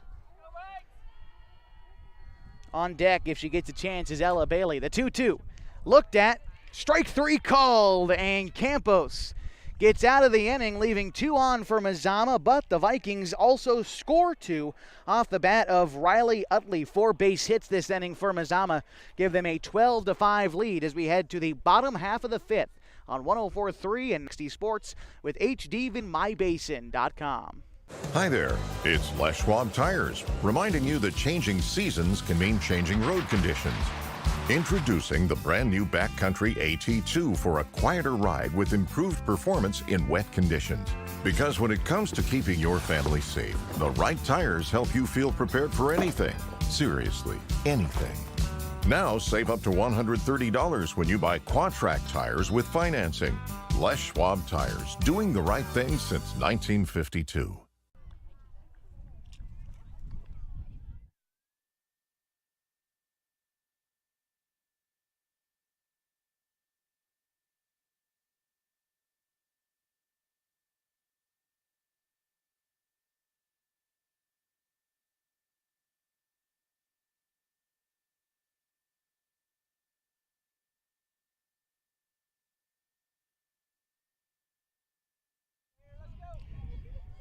Getting ready for the bottom of the 5th inning from Henley High School. It'll be Annie Campos, Anna Harper, and Natalie Hudson due up this half for the Hornets.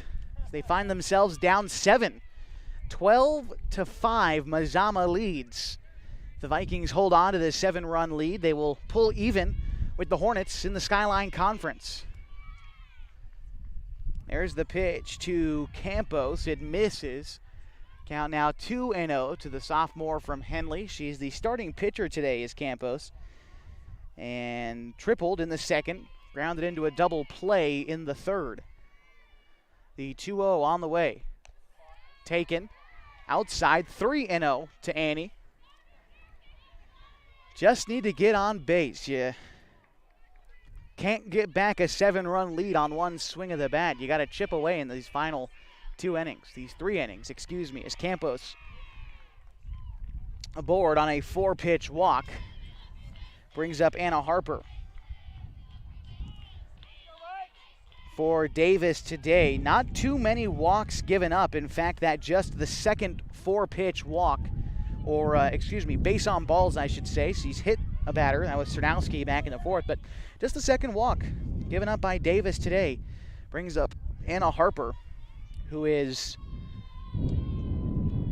1 for 2 with an RBI this game. She has doubled and grounded out to this point in the game. Takes strike 1, low and away there, as the right-handed hitting first baseman from Henley, batting 5th in the order today. Again, just trying to get on base at this point in the ball game. The pitch to Harper is taken. A ball and a strike now, as Hamilton blocked that pitch, didn't let it get too far from her. Still standing at first is Annie Campos. The 1-1 hit fouled back, and pardon me, that's not Campos at first. The Hornets have decided to put in a runner for Annie in this game. Actually standing out there at first is Alana Benson.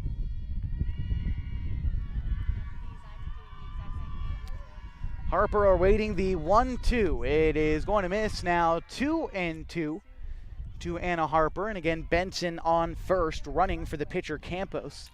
Alana Benson has started a few games for the Hornets this league season, but finds herself on the bench to start this game. Curious how much we see her in the second game of a doubleheader today. Pitch popped up. It is going to travel just out of play by the Henley dugout, as Pisano thought she might have had a play on it at first, but lets that one drop gracefully to the dirt. Anna Harper in a 2-2 count against the freshman Kalyn Davis. Steps back in. The pitch from Davis. It is a check swing, fouled back. Harper staying alive. On deck, Natalie Hudson. Natalie Hudson has been held relatively quiet today, too. I mean, she has singled, but no RBIs for Hudson today. The pitch to Harper is a ground ball to second. Utley up with it. The throw to Pisano at first in time. Benson safe at second. And so one away and a runner in scoring position for Natalie Hudson.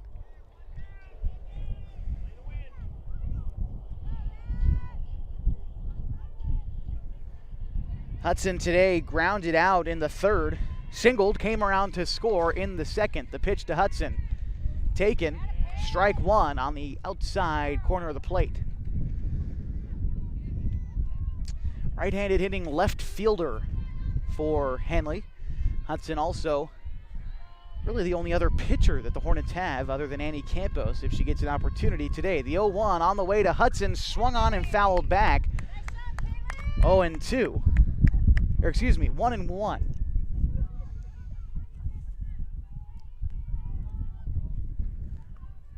No, it is 0-2. My apologies there. 0-2 the count to Hudson. Here's the pitch. That's a ground ball out to short. Lease is up with it and applies the tag. She missed the tag at short, but she does throw on to first to retire Hudson. 6-3 on the ground out, and Benson advances to third. Thought that might have applied the tag on Benson, who was running in front of Lease, but this brings up Caroline Mick with 2 outs and a runner at third. The pitch is fouled back. 0-1. The count to Caroline Mick. Of course, her sister, Kayla Mick, getting ready for the NAIA opening round national tournament as Oregon Tech is hosting the event. That's this coming Monday, Tuesday, and Wednesday as the 0-1 is fouled back to Mick. Count now 0-2 for the shortstop, who is 0 for 2 today. Here's the pitch to Mick. It is lofted, shallow behind first and out of play. We'll do it again, a ball and 2 strikes. And her dad, Bobby Mick, is an assistant coach on that Oregon Tech team, was the head coach here at Henley, won a state championship in 2017. The 0-2 misses outside, 1-2. Oregon Tech finished 4th in the country this year at NAIA level, hosting this tournament. It's going to be a lot of fun up at Stillwell Stadium. The 1-2 to Mick. It's a line drive into center field, and Benson is going to score an RBI single for the Hornets. Trims this lead to 12-6.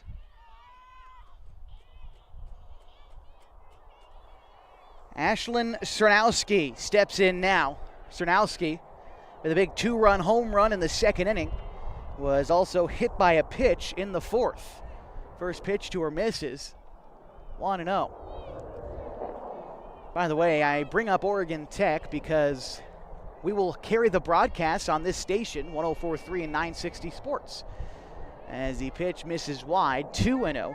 Not just the Oregon Tech games, by the way. I'm talking every single tournament game. We're going to be out here on 104.3 and 960 Sports. That means when the day starts off with William Jessup playing Rio Grande, you'll be able to find the game right here. The 2-0 is called strike 1. The outside part of the plate, 2-1 to Cernowski.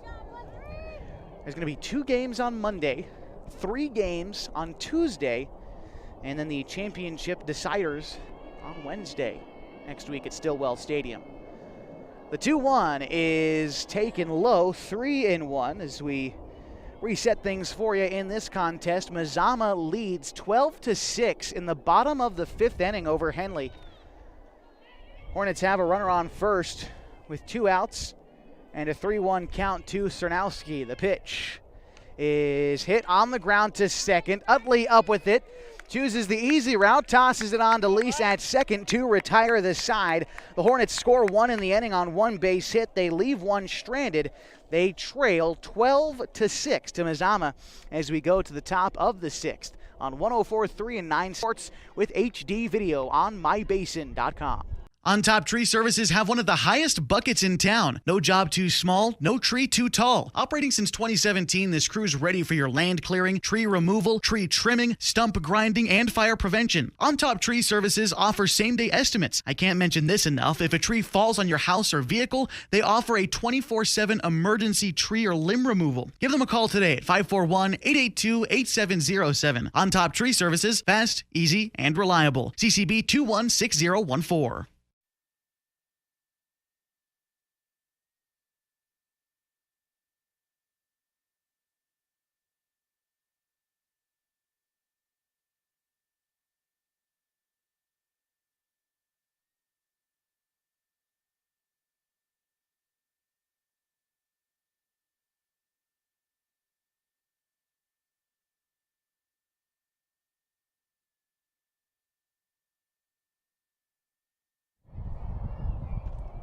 Getting ready for the top of the 6th inning from Henley High School. Right now, the Mazama Lady Vikings lead the Hornets 12-6. The first pitch is going to be taken for a ball. Ella Bailey, Brooklyn Nickerson, and Ashland Luker do up this half for Mazama. Bailey awaiting the 1-0 pitch. It is taken 2-0. Campos still in the circle for the Hornets. 12 runs across on her rather. And trying to tally up earned versus unearned just by looking at my score sheet here as Campos misses 3-0. By my count, half of these runs against Campos unearned. But still, the Vikings lead 12-6. The 3-0 is going to be taken for a 4-pitch walk to Ella Bailey. It's the second time that Bailey has walked today, and that will bring up Brooklyn Nickerson. Nickerson, at this point in the ball game, is 0 for 2. Here's the first pitch to her, misses high. 1-0. Nickerson did walk in the third. She also grounded out and struck out in the 2nd and 4th innings. Bats here in the 6th with a runner on first and nobody out. Here's the pitch. Comes inside. Fitzpatrick does a good job of blocking that one. 2-0. The count to Nickerson. Her dad, Coach Todd Nickerson, recorded win number 300 as a head coach at Mazama last week. He's been the head coach for the Vikings since 2001. Longest tenured Mazama head coach. As the ball is taken high, 3-0. Only the 5th head coach in Mazama's history since they got softball going in 1983. The 3-0 on the way to Brooklyn Nickerson. It is taken for a strike, 3-1 to the freshman.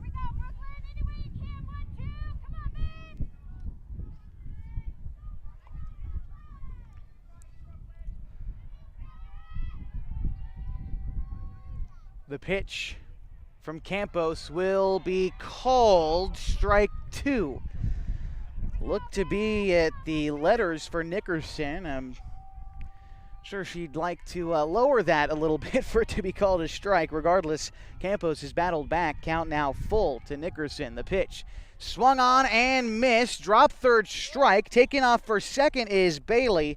Tag applied, so Nickerson goes down on strikes for the 2nd time today. Runner advances to second, and now 1 out for Ashland Luker.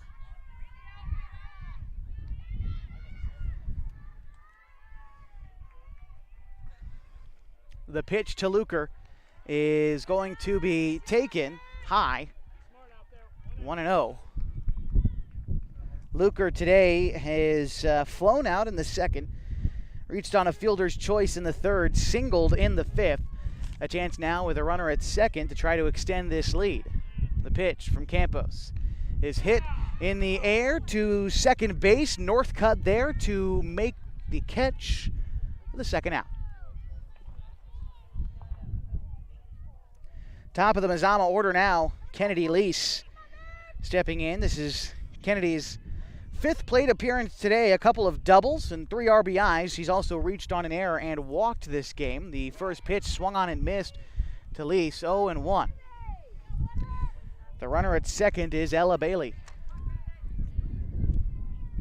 Score 12-6 in the top of the 6th, and Mazama leads. The delivery from Campos is going to roll in the dirt. Fitzpatrick blocked it. Throw down to third to try to get Bailey, and Bailey is safe. Advancing to third there. The count now a ball and a strike. Kennedy Lease is trying to get a base hit to knock a run in here. The pitch It is hit on the ground, fair down to third. Powell up with it, throw on to first in time, and that will retire the side. No runs for the Vikings here in the 6th, no base hits. They do leave 1-1 stranded, and they lead 12-6 over the Henley Hornets, going to the bottom of the 6th on 104.3 and 960 Sports with HD video on mybasin.com. What comes with great? Participate. Where does greatness start? Here, in the classroom. On the stage. In the pool. On the field. Where will your greatness take you? To better grades. To more friends. Yeah! Be great. Participate!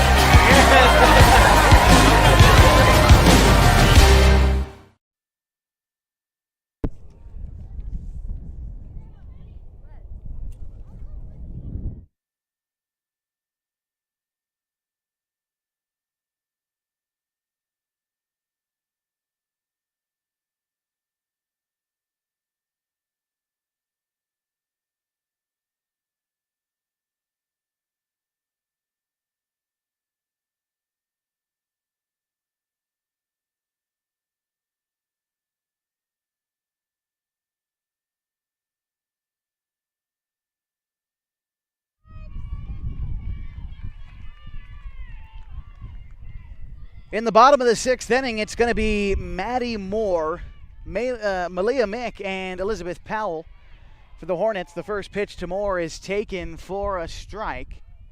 0-1. Count to Moore, who is 1 for 2 today. Pitch from Davis, taken on the outside. Ball and a strike now to Maddie Moore as the Hornets in the bottom of the 6th inning trail the Vikings 12-6. Trying to climb their ways back into this game. That one's going to miss low as well. 2-1. This is game 2 of the season series between the Vikes and the Hornets. Game in which Henley won on Wednesday, 19-7. This is a ground ball to second underneath the glove of Utley and into right field. And Moore is going to reach on the error to start things out here in the 6th. Just the second error for the Vikes today. And now, Malia Mick stepping up. And I think the Vikings want to slam the door here pretty soon, but a window of opportunity now for the top of the Hornets order. First pitch fouled back, 0-1.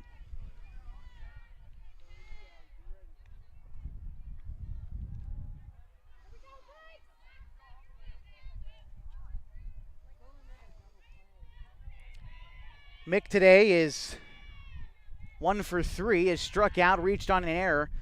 She also doubled in the 3rd, came around to score. Count to her now, a ball and a strike. The senior Mick looking to come up big on senior day here at Henley. The 1-1 in the dirt, 2-1 for for Mick. Elizabeth Powell on deck for the Hornets.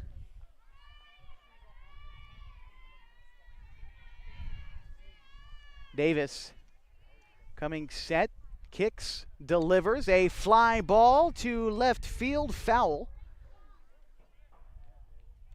I think that might have made contact with a windshield or two in the parking lot. 2 balls and 2 strikes to Malia Mick. Trying to get a rally going here in the 6th. Don't want to leave it all up to the 7th inning as Mick sends a line shot into left field, down for a base hit. More to second. And that will bring up Elizabeth Powell.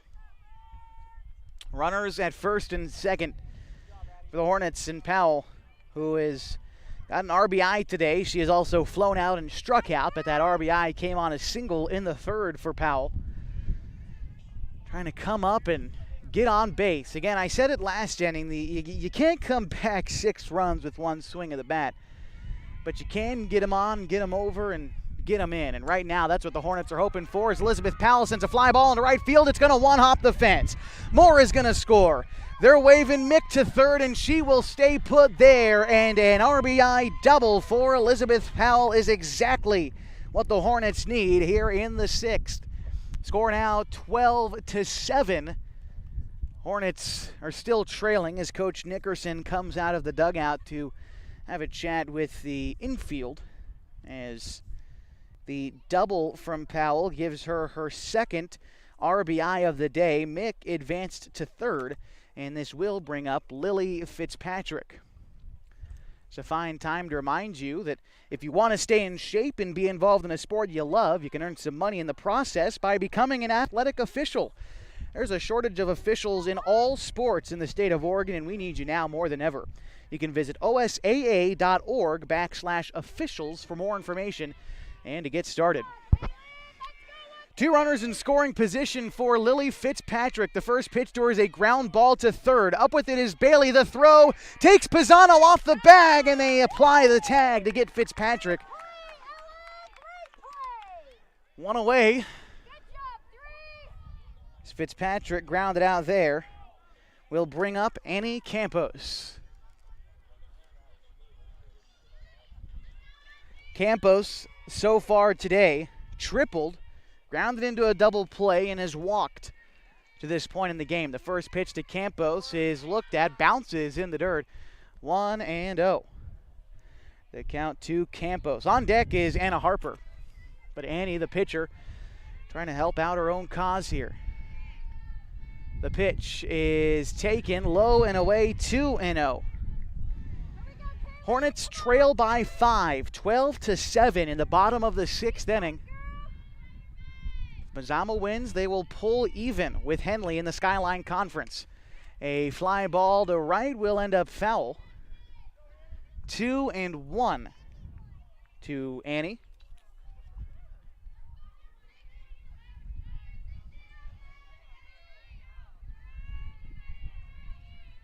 And Davis delivers.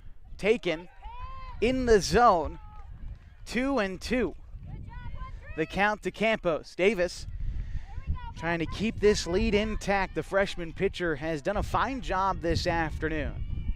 Here's the pitch to Campos. It's a ground ball to second. Utley bobbles it. The throw on to first is in time. Mick is going to score to make it a 12-8 ball game. And Anna Harper steps in now as Powell advances to third. First RBI of the day for Campos. And Anna Harper looking to try to get on base or drive home a run in the bottom of the 6th. Swings and fouls it back with 2 outs in the inning. Hornets have scored twice in the 6th. Trim the lead to 4. Trying to make it 3 with a base hit here. The pitch to Harper. Taken for strike 2. 0-2 the count to the first baseman Harper. She is grounded out, doubled, and reached on a fielder's choice to this point in the ball game. Kalyn Davis delivers. It's hit high in the air to center field. It has the distance. It is gone. A 2-run shot for Anna Harper brings the Hornets within 2 in the bottom of the 6th inning. Anna Harper came up big in the 6th inning. The score now 12-10 in the bottom of the 6th. A 2-run blast to straightaway center field. Second home run of the day for the Hornets. And this brings up Natalie Hudson. That home run changes the complexion of this ball game. Mazama still leads. The score 12-10 in the bottom of the 6th inning. Kalyn Davis left out there. The first pitch to Hudson is taken outside, 1-0. And you can hear there is new life in the Henley dugout. And on an 0-2 count nonetheless, Anna Harper sent one deep. It's a 1-0 count to Hudson, who fouls one off down the third base line. A ball and a strike now to Hudson. Hornets battling for a conference title in this game.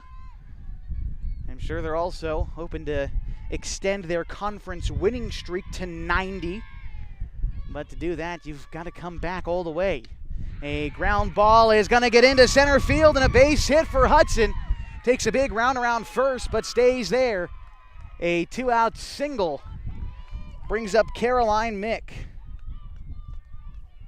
Mick today is 1 for 3. Singled home a run in the 5th, a fly out and a ground out in the 2nd and 4th innings, respectively. Mick steps in. Her team down 2. She is the tying run, sends a ball deep to the left field. It bounces up against the fence. Rounding second and headed for third is Hudson. She is going to stay put. 2 runners in scoring position. The tying run aboard. Caroline Mick with a double, 2 outs in the bottom of the 6th. This brings up Ashland Cernowski. Cernowski today, you might recognize, hit a 2-run blast in the 2nd. This would be a fantastic time for Cernowski, the designated player, to come up here, and it looks like there might be a change. Cernowski might not get this opportunity as Coach Stock looked towards the dugout, and I think maybe they're trying to run for Mick instead, and that is the case. So Caroline Mick is not going to be the runner at second. It will be Cernowski to hit. And the runner at second for the Hornets is going to be Benson coming in at second. Big at bat here. The tying run in scoring for Ashland Cernowski. Davis still in the circle for the Vikes. This game has come roaring back in the 6th inning. It's 12-10. Mazama leads. The first pitch to Cernowski is hit into right field, a base hit. 1 run is going to score, and they're waving her around. Benson, she's going to score as well, and the Hornets have tied it in the 6th inning. 2 RBI single for Ashland Cernowski, and she is coming up when it matters most. 3 RBIs today, and the 2 biggest of the game right there. Maddie Moore stepping in now, and the go-ahead run on first.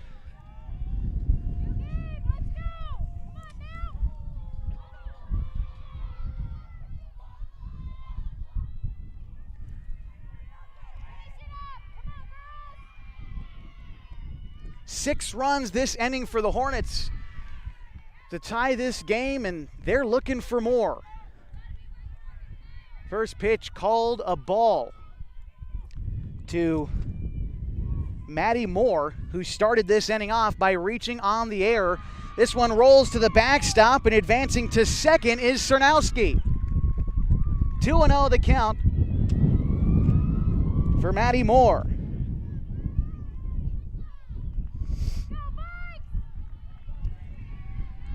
Davis trying to desperately get out of this inning. The pitch.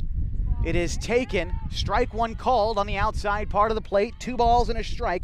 The count to Moore. The Hornets have scored 6 in this inning to tie the game. Exactly what the defending conference champs needed. The 2-1. It is taken low and away. 3-1. Moore, again, earlier this inning, reached on an error and came around to score. Got the rally started for the Hornets. I said it then.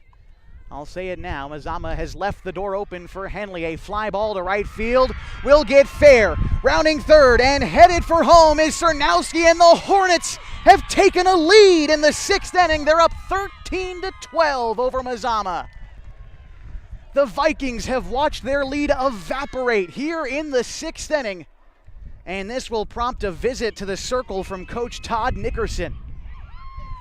Curious to see if he takes the ball from his player, and it looks like he will. We're going to have a new pitcher for the Vikes as they have chased the freshman Kalyn Davis out of the circle. It took them 6 innings to do it, but it looks like we're going to have a new pitcher for the Vikes. We're going to take a break. We're going to come back as the Hornets have scored 7 in the 6th inning to take a 13-12 lead over the Mustangs. Threads. There are many threads that run through our region. There are churches and schools and Little League teams that bring us together and bind us into communities.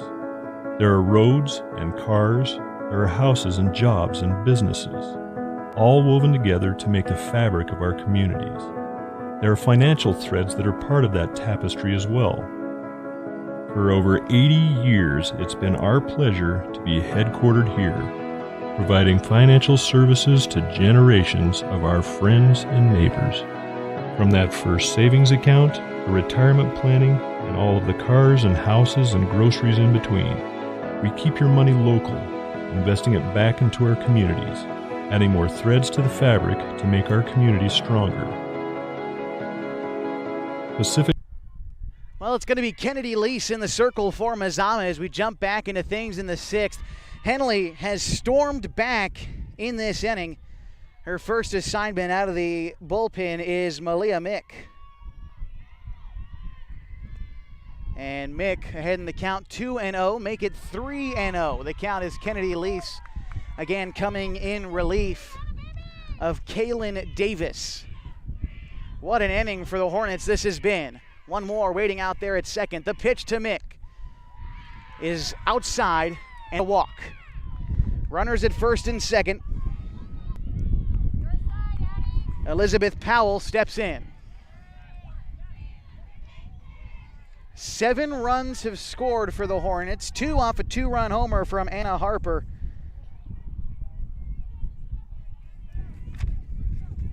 And Elizabeth Powell had one earlier this inning as well. The pitch to Powell is swung on and fouled back. 0-1 the count to Powell. So far today, 2 RBIs for Elizabeth. She flew out in the first, an RBI single in the third, struck out in the fourth, and singled home a run earlier this inning. The 0-1 on the way to Elizabeth Powell is in the dirt. Bounces away from Hamilton, and advancing to third on the play is Maddie Moore. Malia Mick stays at first, so this puts runners at the corners with 2 outs. And a 1-1 count. By the way, there's been 2 outs in this inning for the last 7 batters. Pitch misses, 2-1 to Powell. 7 batters with 2 outs, and the Hornets have kept this rally going. The pitch from Lease comes inside, misses, 3-1, and Lease having trouble finding the zone here.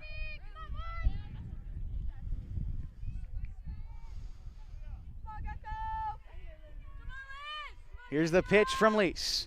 It's a ground ball into center field, and Maddie Moore is going to score. The Hornets take a 14-12 lead on the RBI single from Elizabeth Powell. The Hornets keep on rolling. 2 RBIs this inning for Powell. Brings up Lily Fitzpatrick, who was the first out earlier this inning when she hit a ground ball to third. The pitch from Lease. It is hit in the air to center field. Luker, the right fielder, gets under it and puts that one away to finally retire the side. But the Hornets have scored 8 in this inning, taking a 14-12 lead, heading to the top of the 7th, where they will try and clinch the Skyline Conference. You've got it all on 104.3 and 960 Sports with HD video on MAZAMA. Sports was kind of what defined me as a person. At Bowers Construction, our mission statement is to enrich the lives of our customers and of our team.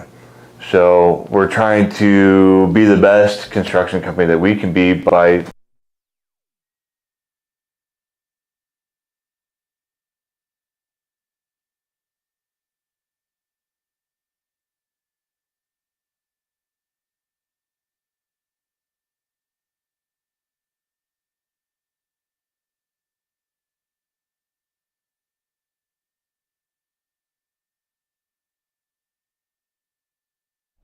And we welcome you back to the top of the 7th inning. In a completely different ball game, Henley has taken a 14-12 lead over Mazama. Gracie Hamilton, Kalyn Davis, and Margaret Pisano The 3 in the top of the 7th to try to answer back for the Vikings, who watched their 6-run lead evaporate into a 2-run deficit in the 6th inning, an inning in which Henley scored 8 on 9 base hits, 1 Mazama error. They left 1 runner on base. They have taken the lead in the late going of this ball game. The 2-0 on the way from Campos is going to miss high to Hamilton. 3-0 to Gracie, who has got 3 RBIs today, 3 base hits and a walk. She's reached base every single time today, has came around to score 3 times. The 3-0 is going to miss. This brings up Kalyn Davis, who was the pitcher for Mazama to start this game and was taken out in that 6th inning, replaced by Kennedy Lease.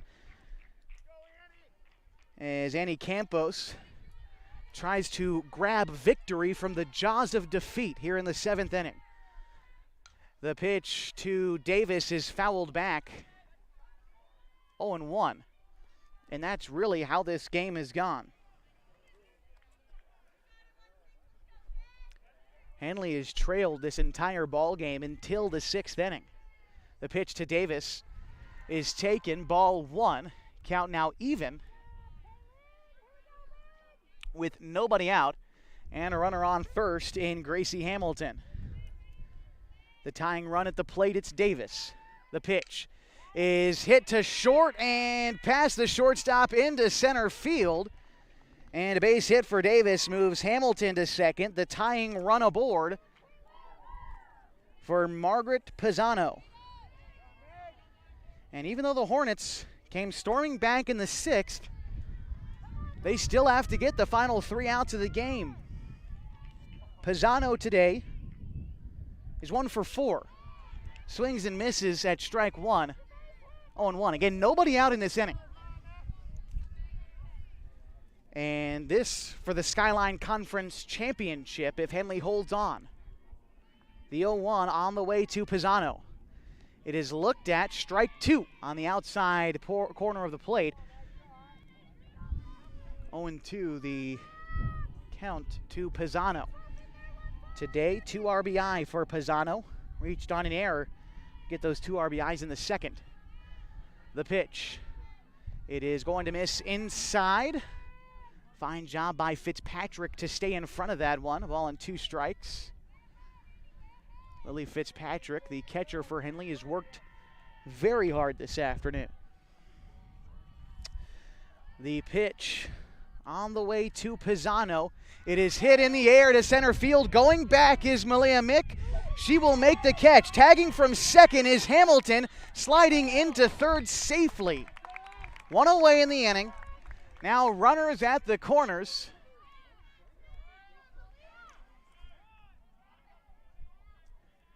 As Hamilton advanced to third, Davis at first, Riley Utley at the dish for the Vikings.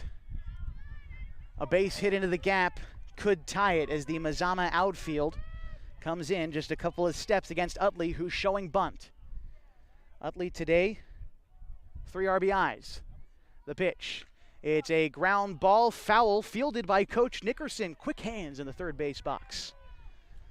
0-1 the count. Coach Nickerson has lost 19 straight times to Henley. And he's trailing here by 2. Pitch missed high. Evens the count at 1 to Riley Utley.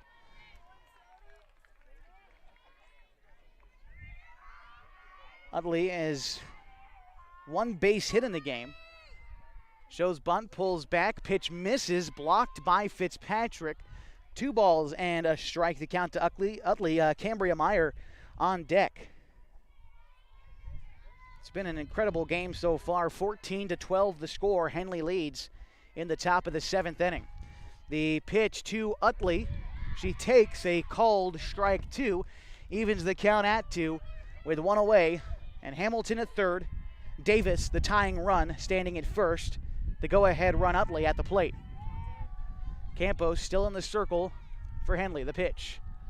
It is taken inside. Count runs full now, 3-2.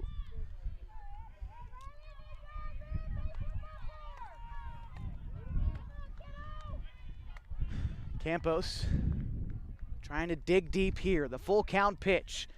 Utley swings and misses, and Campos gets her. Running to second is Davis, and under the tag, Davis is safe. Scoring from third is Hamilton.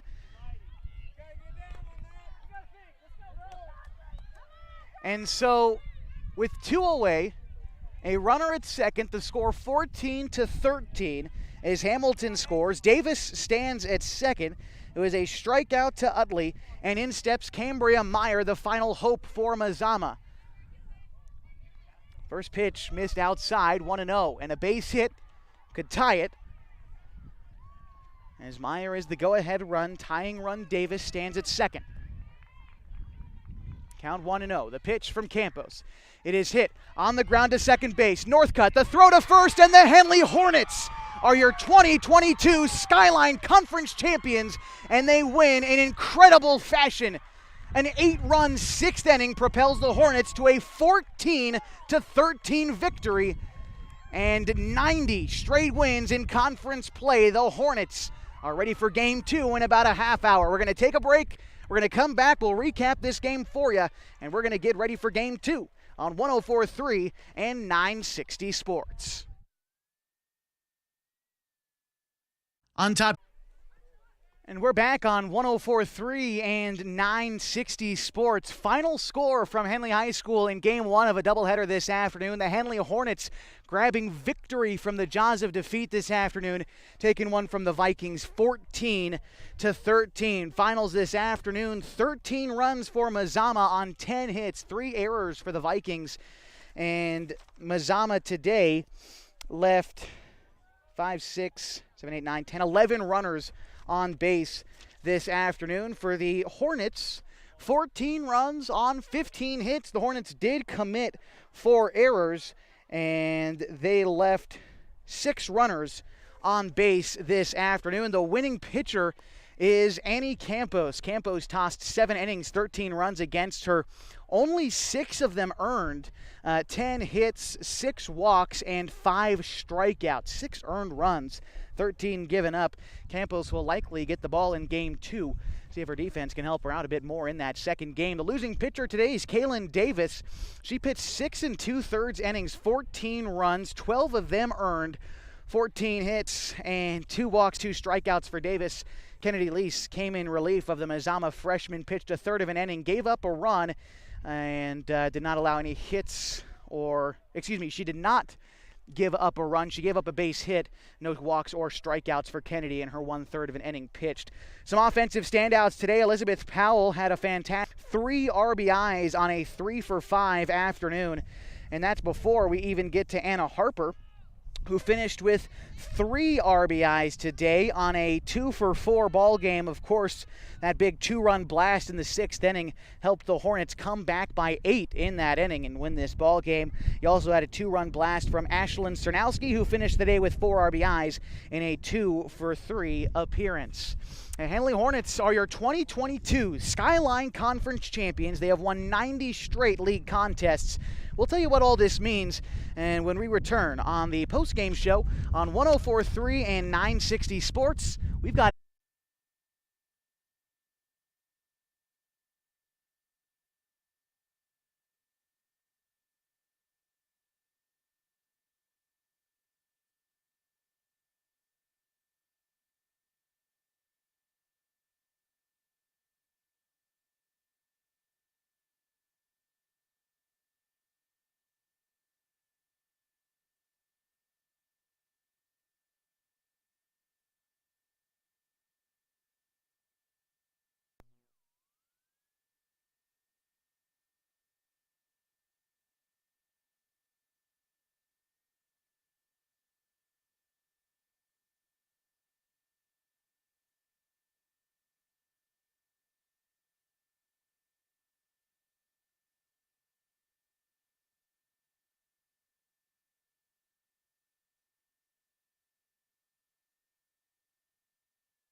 And we appreciate you sticking with us on 104.3 and 960 Sports, HD video on mybasin.com. Getting ready for Game 2 of a doubleheader this afternoon between the Henley Hornets softball team and the MAZAMA Vikings. Earlier today, Henley came back and put up 8 in the 6th inning to claim a 14-13 victory over MAZAMA and clinch the Skyline Conference. Henley is coming into this game winning 90 straight Skyline Conference games, obviously undefeated on the season in the conference, looking to wrap up yet another undefeated conference season. It'd be the 5th time in a row that they've done that since 2015, and they are looking to lock that up today against the MAZAMA Vikings. We're going to take a break. When we come back, we'll recap what happened in Game 1, and we will get ready for Game 2 of a doubleheader this afternoon from Henley High School on 10960 Sports and HD video on mybasin.com. Hi there, it's Les Schwab Tires, reminding you that changing seasons can mean changing road conditions. Introducing the brand new Backcountry AT2 for a quieter ride with improved performance in wet conditions. Because when it comes to keeping your family safe, the right tires help you feel prepared for anything. Seriously, anything. Now save up to $130 when you buy Quadtrac tires with financing. Les Schwab Tires, doing the right thing since 1952. At Bowers Construction, our mission statement is to enrich the lives of our customers and of our team. So we're trying to be the best construction company that we can be by bringing value to other people's lives. So the work we provide is basically from foundation to roof in residential, and we work in commercial construction. Find our Bowers Construction Facebook page, or just give us a call. It's 541-205-1464. We are a licensed contractor at CCB 188923. Hi, I'm Rob Cedar, General Manager of Clown Falls Honda and Clown Falls Subaru. I've lived here my whole life. Most of our employees have lived here their whole life too. Our sales, service, parts, and body shop teams are all staffed with experienced local folks. You know them and they know you. Our dealerships are comfortable and not corporate. Comfortable means we're focused on you. I'm Rob, and I'm glad to know you. Sports was kind of what defined me as a person. I loved to play every sport I could possibly play. The Abbeys was really the family stomping ground for all of our community. Saturday afternoon soccer tournaments, we'd head over to Abbeys afterwards. And then when we got up into middle school, on our way home, we'd stop at Abbeys after basketball games. When I go home, I want to see 2 things when I drive through Winston. I want to see my Abbeys and I want to see my high school. And those are the 2 memories that stick out the most to me.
Well, we're back hoping for half of as good as a game as we saw in Game 1. What a fantastic contest it was as we get ready for Game 2 of a doubleheader between the Henley Hornets and the MAZAMA Vikings this afternoon.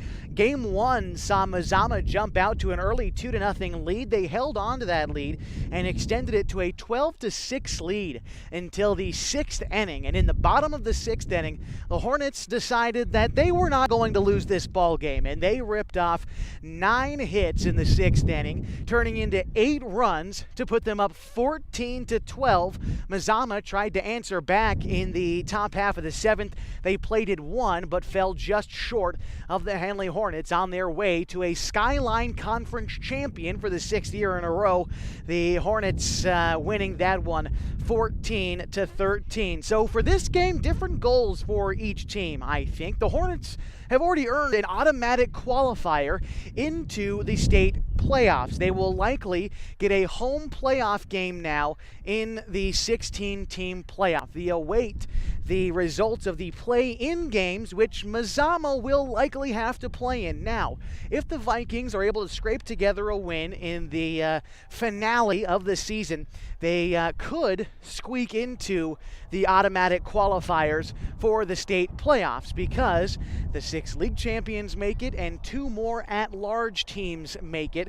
Mazama, being high enough ranked in the state at number 11 right now, could maybe crack that list if they're able to beat the 7th-ranked Hornets today. When you talk about state rankings, beating the team above you might pull the Hornets down some and would definitely propel the Vikings to potentially be a top 8 or 9 team in the state, and then in that case maybe make it into the automatic qualifiers for the state playoffs. Still a lot to be decided, and we are going to see how it unfolds this afternoon on 104.3 and HD video on mybasin.com. We're going to take one more break, and then we'll get you the starting lineups. And first,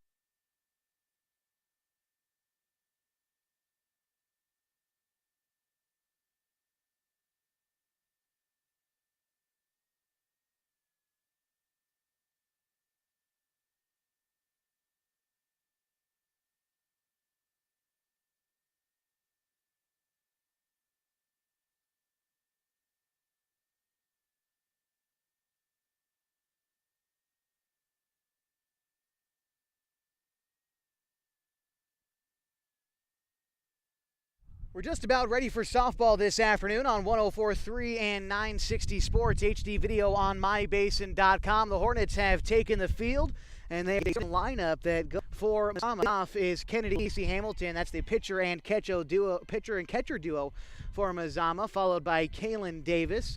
Then you've got Margaret Pisano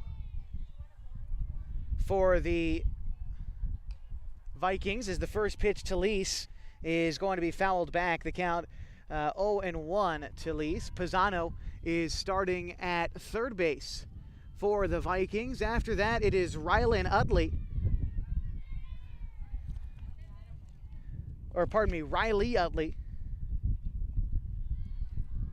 at second base for the Vikings. Is the count a ball and a strike to Kennedy Lease. After Utley, it is Cambria Meyer. Meyer is starting in center field for the Vikings. And the count now to Lease is 2-1. Annie Campos in the circle for the Hornets as she re-enters after a line drive into center field and a leadoff single for Kennedy Lease. The Vikings trying to grab one here on the road wearing their white uniforms. After Meyer in center field, batting 7th is number 13, Ella Bailey. Bailey is at shortstop for Mazama, as Hamilton steps in, sends one into left field on the ground, a base hit. Get things started for the Vikings this afternoon. They jumped out to a similar start in that first game when they plated 2 in the first inning.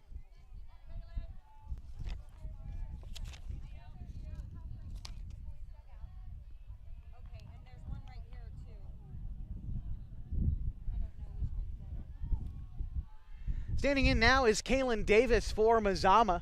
First pitch to her misses outside. The left-handed hitting first baseman for the Vikes. Rounding out the order, by the way, is Ashland Luker.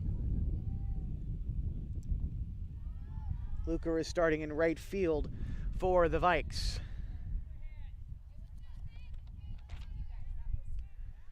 And it is a 2-0 count To the left-handed hitting Davis. A fly ball will end up foul.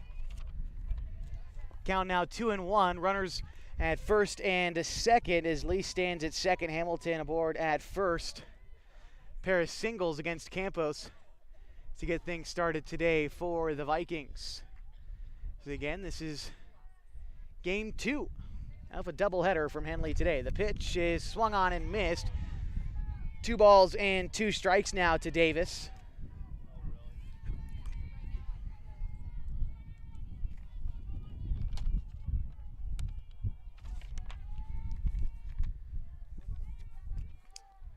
The 2-2 misses high, runs the count to 3-2. Around the diamond for the Hornets, it's Fitzpatrick behind the dish, Elizabeth Powell at third, Caroline Mick at short, and Jessica Northcutt at second. The pitch fouled back. At first, it is Anna Harper, Malia Mick in center, Natalie Hudson in right, and Maddie Moore in right, Hudson in left. The pitch from Campos is hit fouled.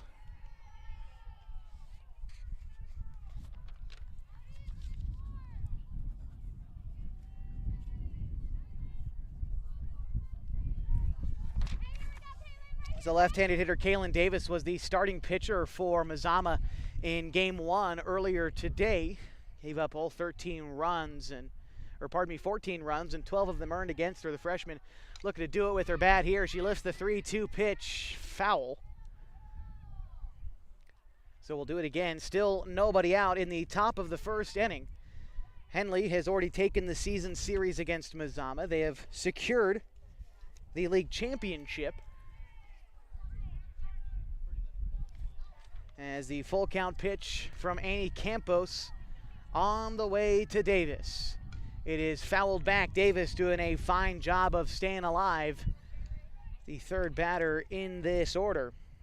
Davis in game 1 today had an RBI in a 3-for-5 game. Batting now with a full count. Campos kicks and delivers. It's fouled off again. Davis staying alive in this at-bat. Again, on deck is Margaret Pisano.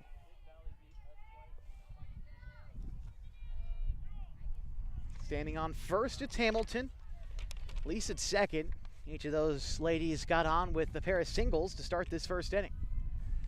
Campos ready to deliver the pitch to Davis. It is hit in the air to center field over the head of Mick. It's going to one-hop the wall. Rounding third and headed home is Lise. Hamilton is going to roll into third safely. An RBI double for Davis. As the Vikings score first in the top of the first. They lead 1-0.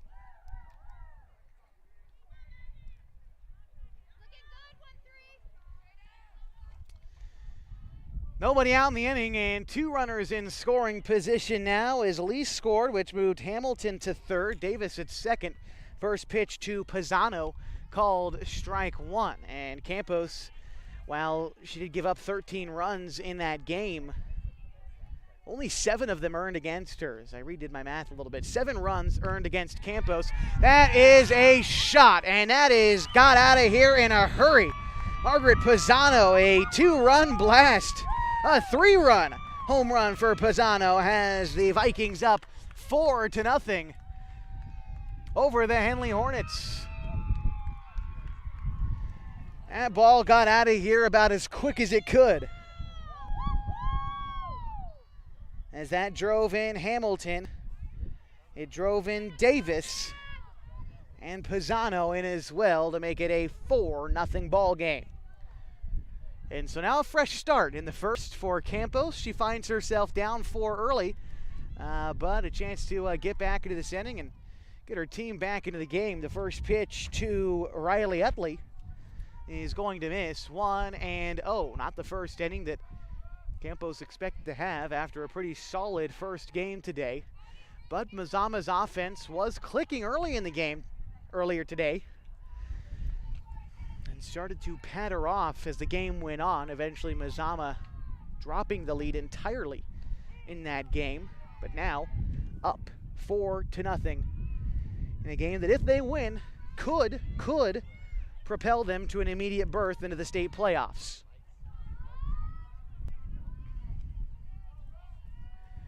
It's a ball and a strike to Riley Utley, the second baseman for the Vikes. The pitch from Campos is in the dirt. 2-1 now. It's a beautiful day for softball here at Henley High School. Started out the day about 60 degrees a few hours ago, now about 65 in the South Basin. Not too much wind, there's a little bit, but nothing too much. So they count 2-1. A ground ball hit out to third. Powell up with it. Throw on to first in time, and that will be the first out in the first inning.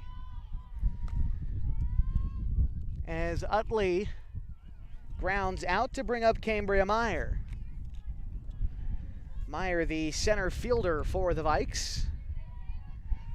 Bats now with already 4 runs home in the top of the first inning. And 1 out. The pitch to Meyer is fouled back, 0-1. Both teams in all white today.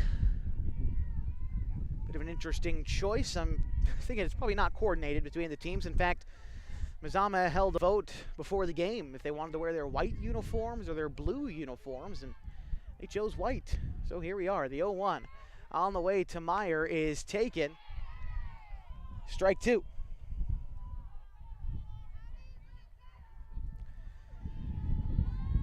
Campos struck out 6 in game 1 earlier today, looking for her first punch out here.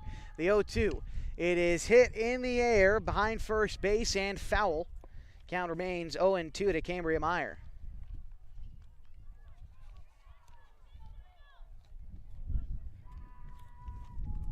After Meyer, it's Ella Bailey. Here's the pitch from Campos. It is taken high and away, ball 1. And again, 4 runs already home this inning for Mazama. It was 4 straight hits, a single, a double, and an RBI for Davis. And then the 3-run home run from Margaret Pisano. The pitch is taken outside. 2-2 now.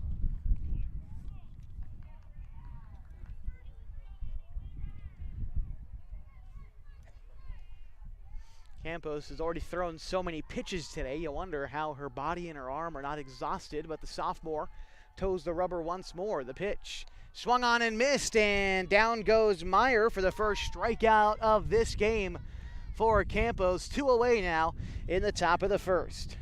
Brings up Ella Bailey.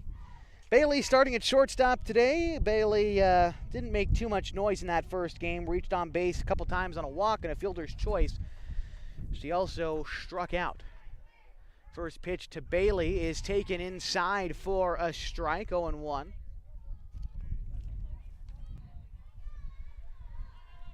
Campos, the right-handed sophomore, tasked with starting every single league game this year. It's her 15th on the season and the final league game of the year. The 0-1 is taken. 1-1 now. Henley is 14-10 overall this season with 14 wins in conference play and 10 losses in non-conference play. They have really split this season in half. The 1-1 on the way from Campos. It is swung on and missed. 1-2 to Ella Bailey. Campos looking for a strong finish to this wobbly first inning. She's already given up 4. Here is the pitch to Bailey. The 1-2 in the dirt, bounces up and bounces off of Fitzpatrick's mitt. Again, Fitzpatrick behind the dish. It's Powell at third, Mick at short, Northcutt at second, Harper at first, Hudson in left, Mick in center, and Moore in right for the Hornets. Count is 2-2. Here's the pitch. It is low. Count runs full. 3-2. On deck is Brooklyn Nickerson.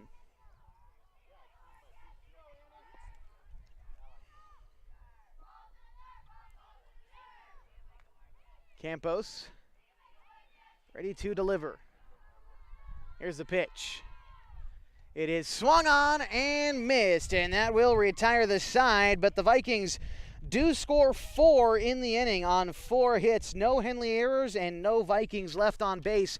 Go to the bottom of the first with Henley up, or excuse me, with Mazama up thing on the MyBasin.com game of the week on 104.3.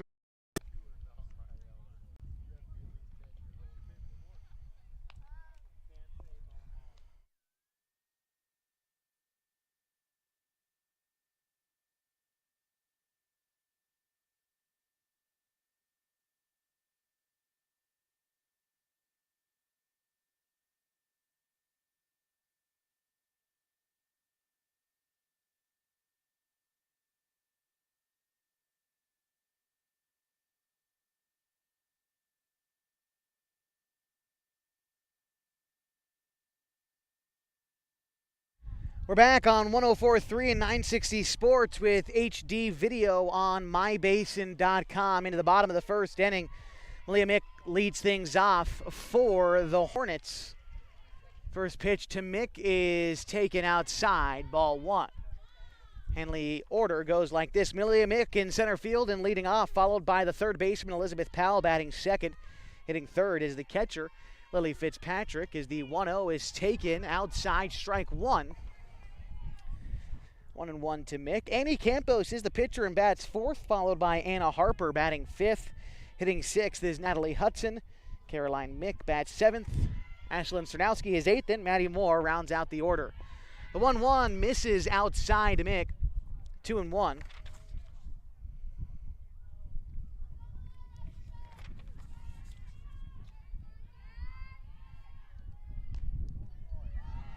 Pitch just misses, makes it 3-1.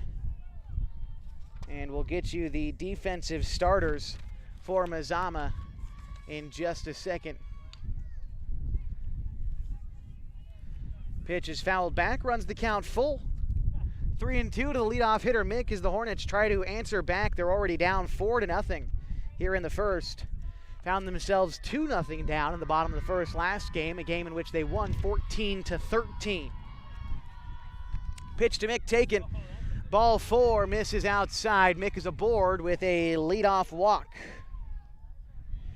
And the defensive players for Mazama behind the dish, it is Gracie Hamilton, Margaret Pisano at third, Ella Bailey at short, Riley Utley at second, Kalyn Davis at first, Addison McGurr in left.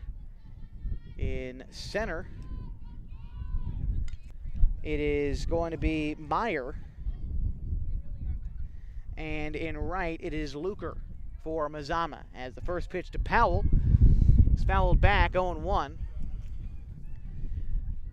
And Powell steps back in. Elizabeth Powell big in that sixth inning for Henley. 2 RBIs in that inning on 2 separate plate appearances. That sixth inning earlier today for Henley, they batted 11 batters. Powell batted twice, 2 singles and 2 RBIs. The 1-1 is a line drive to center field. Kiss it goodbye, and the Hornets have even brought themselves within 2 on the 2-run homer by Elizabeth Powell. How do you answer a home run in the first? With a home run of your own in the bottom of the first. A 2-run blast brings in 2 for Elizabeth Powell.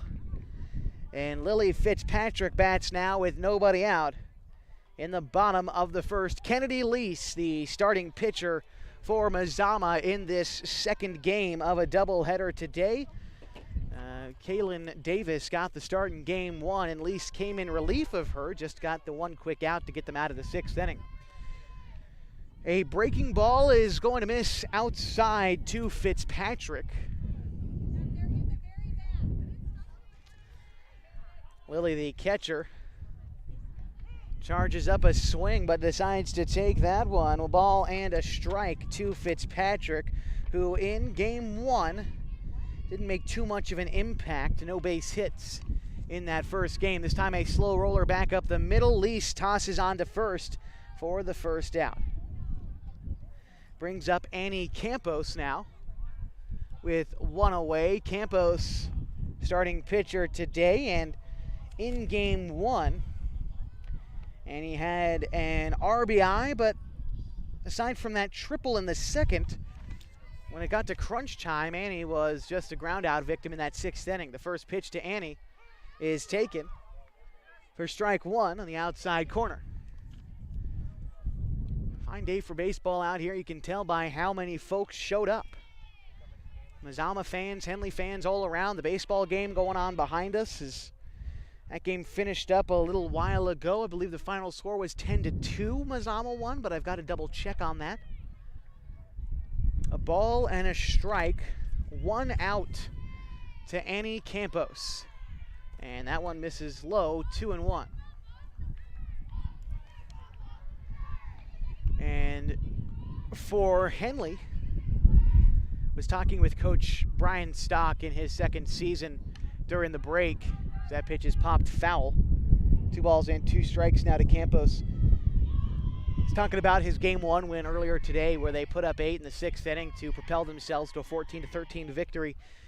And he was talking in reference to the fact that this team has grown so much over the years, or over the year rather.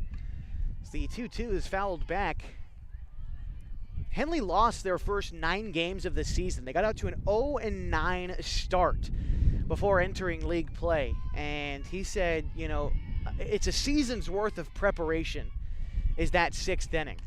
As a pop-up, foul territory, and caught by, I believe it was Coach Denson in the dugout, and everyone standing up on their feet there, but it is just foul.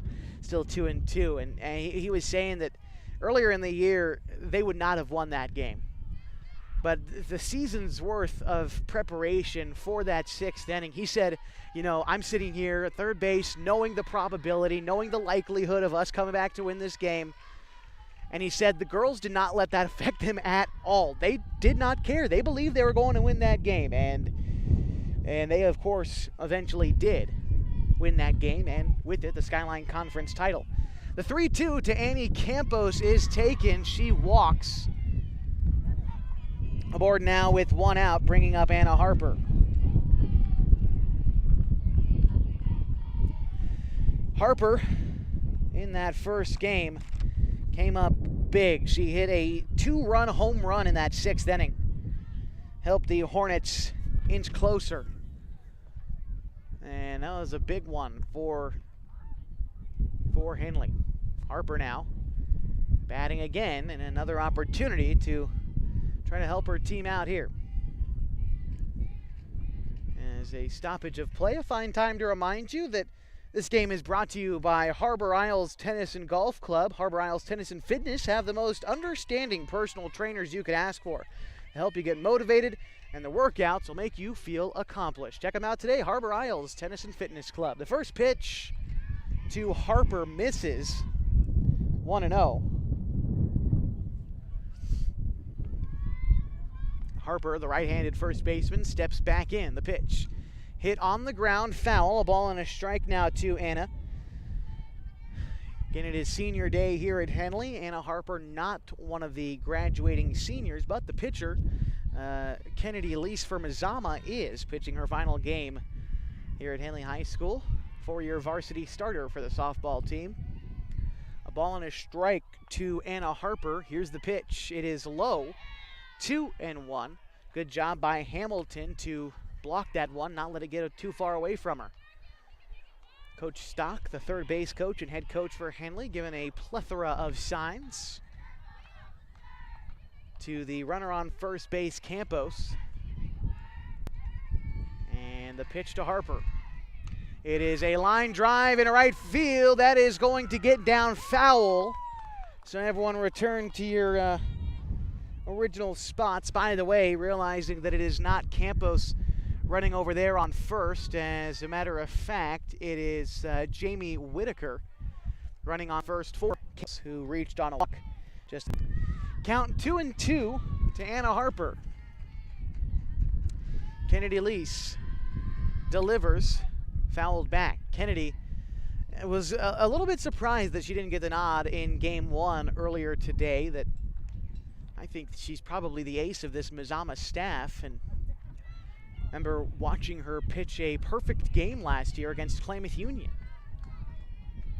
Still 2-2 to Harper as she steps back in. Here's the pitch. It is hit high and deep to center and gone, and Harper ties it in the first. My, oh my, two-run home runs tie up this game in the first, and Henley comes roaring back.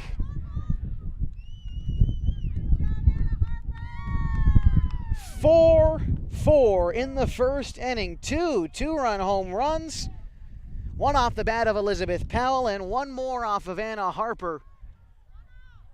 Still one out in the inning as Campos around to score on that. Natalie Hudson steps in now. And you can erase that first inning that Campos gave up, as we've got a brand new ball game still in the first inning. What can happen as a failed bunt attempt goes foul for Hudson.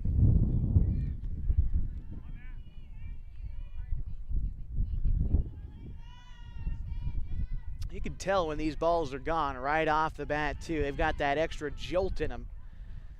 Man, oh man, Henley is making some great contact today. The count to Hudson, 1-1. All in all today, through 2 games, Henley has hit 4 two-run home runs. The 1-1 taken high, and that is that's incredible. 4 two-run home runs, and we are tied at 4 in this second game. That one hit in the air but foul. 2-2. The count now to Natalie Hudson. Hudson in that first game finished 2 for 4.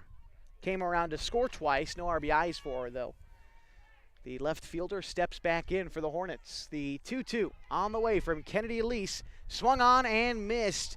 Strikeout. Second out in the inning for Mazama. Brings up Caroline Mick.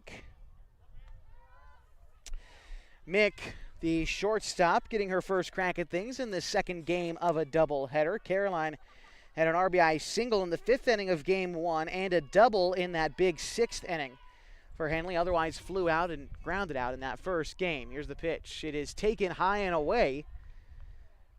1-0 to Caroline Mick.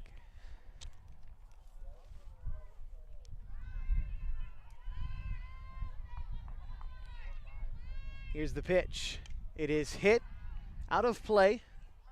Foul. A ball and a strike now. Mick, of course, has her sister Malia on her team. Kayla Mick, older sister at Oregon Tech. She's a sophomore. Lady Owls of Oregon Tech getting ready to host the NAIA opening round tournament, the national tournament at Stillwell Stadium. That's coming up on Monday, Tuesday, Wednesday of next week. Pitch is going to come in and hit Mick on the leg as she is aboard at first with 2 outs. Still in the bottom of the first inning.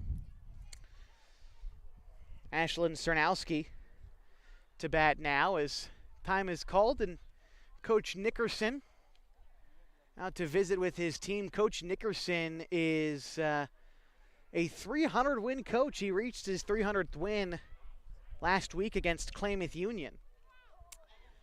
And so the record of 300 and 201.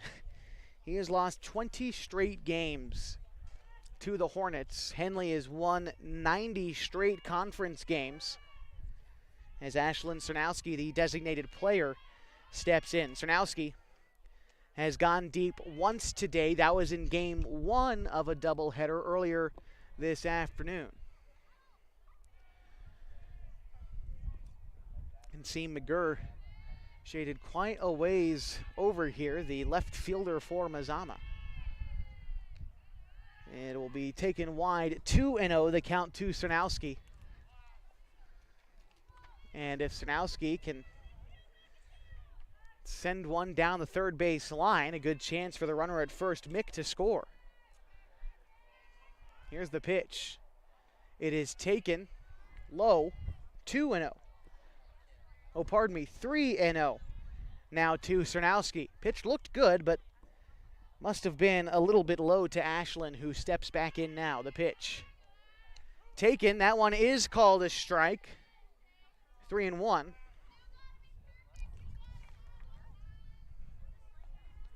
We are tied at 4. A couple of 2-run home runs this inning. Got the Hornets back in the ball game. Here's the pitch. It is hit and foul down the right field line. We'll run the count full now. 3-2 with one away. And a runner on first is Caroline Mick. She reached when she was hit by a pitch earlier this inning. Cernowski is the 8th hitter this inning for Henley. Here's the pitch. It is a ground ball to short. Bailey up with it. The throw on to first is in time, and that will retire the side. Hornets score 4 in the inning on 2 home runs from Anna Harper and Elizabeth Powell. We go to the top of the second, tied at 4. And we'll bring up Ashland Luker. And for those of you watching on 104.3 and 960 watching on mybasin.com, we've had some technical difficulties keeping the video stream on board with us today as Ashland Luker shows bunt, and that one will miss. Want to tell you that all of you watching on mybasin.com, the live video stream, I encourage you to check out the radio simulcast online, mybasin.com. All you got to do is at the top of the page, go to Listen Live and select the option that says 104.3 and 960 Sports. The pitch to Luker is in the dirt. And the reason I tell you this is the video stream feels like it's liable to go offline any second today. Unsure why, but encourage you to check out the radio broadcast on 104.3 FM and 960 AM, or again online. We've got the simulcast up on mybasin.com. Go to Listen Live at the top and select 104.3 and 960 Sports, and you'll be able to find the game right there. The pitch to Luker is taken again. The count now 3-0. And we hope that you find the broadcast on 104.3 FM and 960 AM. It will continue there. And as we continue the game, we are tied at 4. Mazama and Henley this afternoon on 104.3 and 960 Sports. The pitch to Luker is a 3-0 pitch that is taken down and away. Ball 4.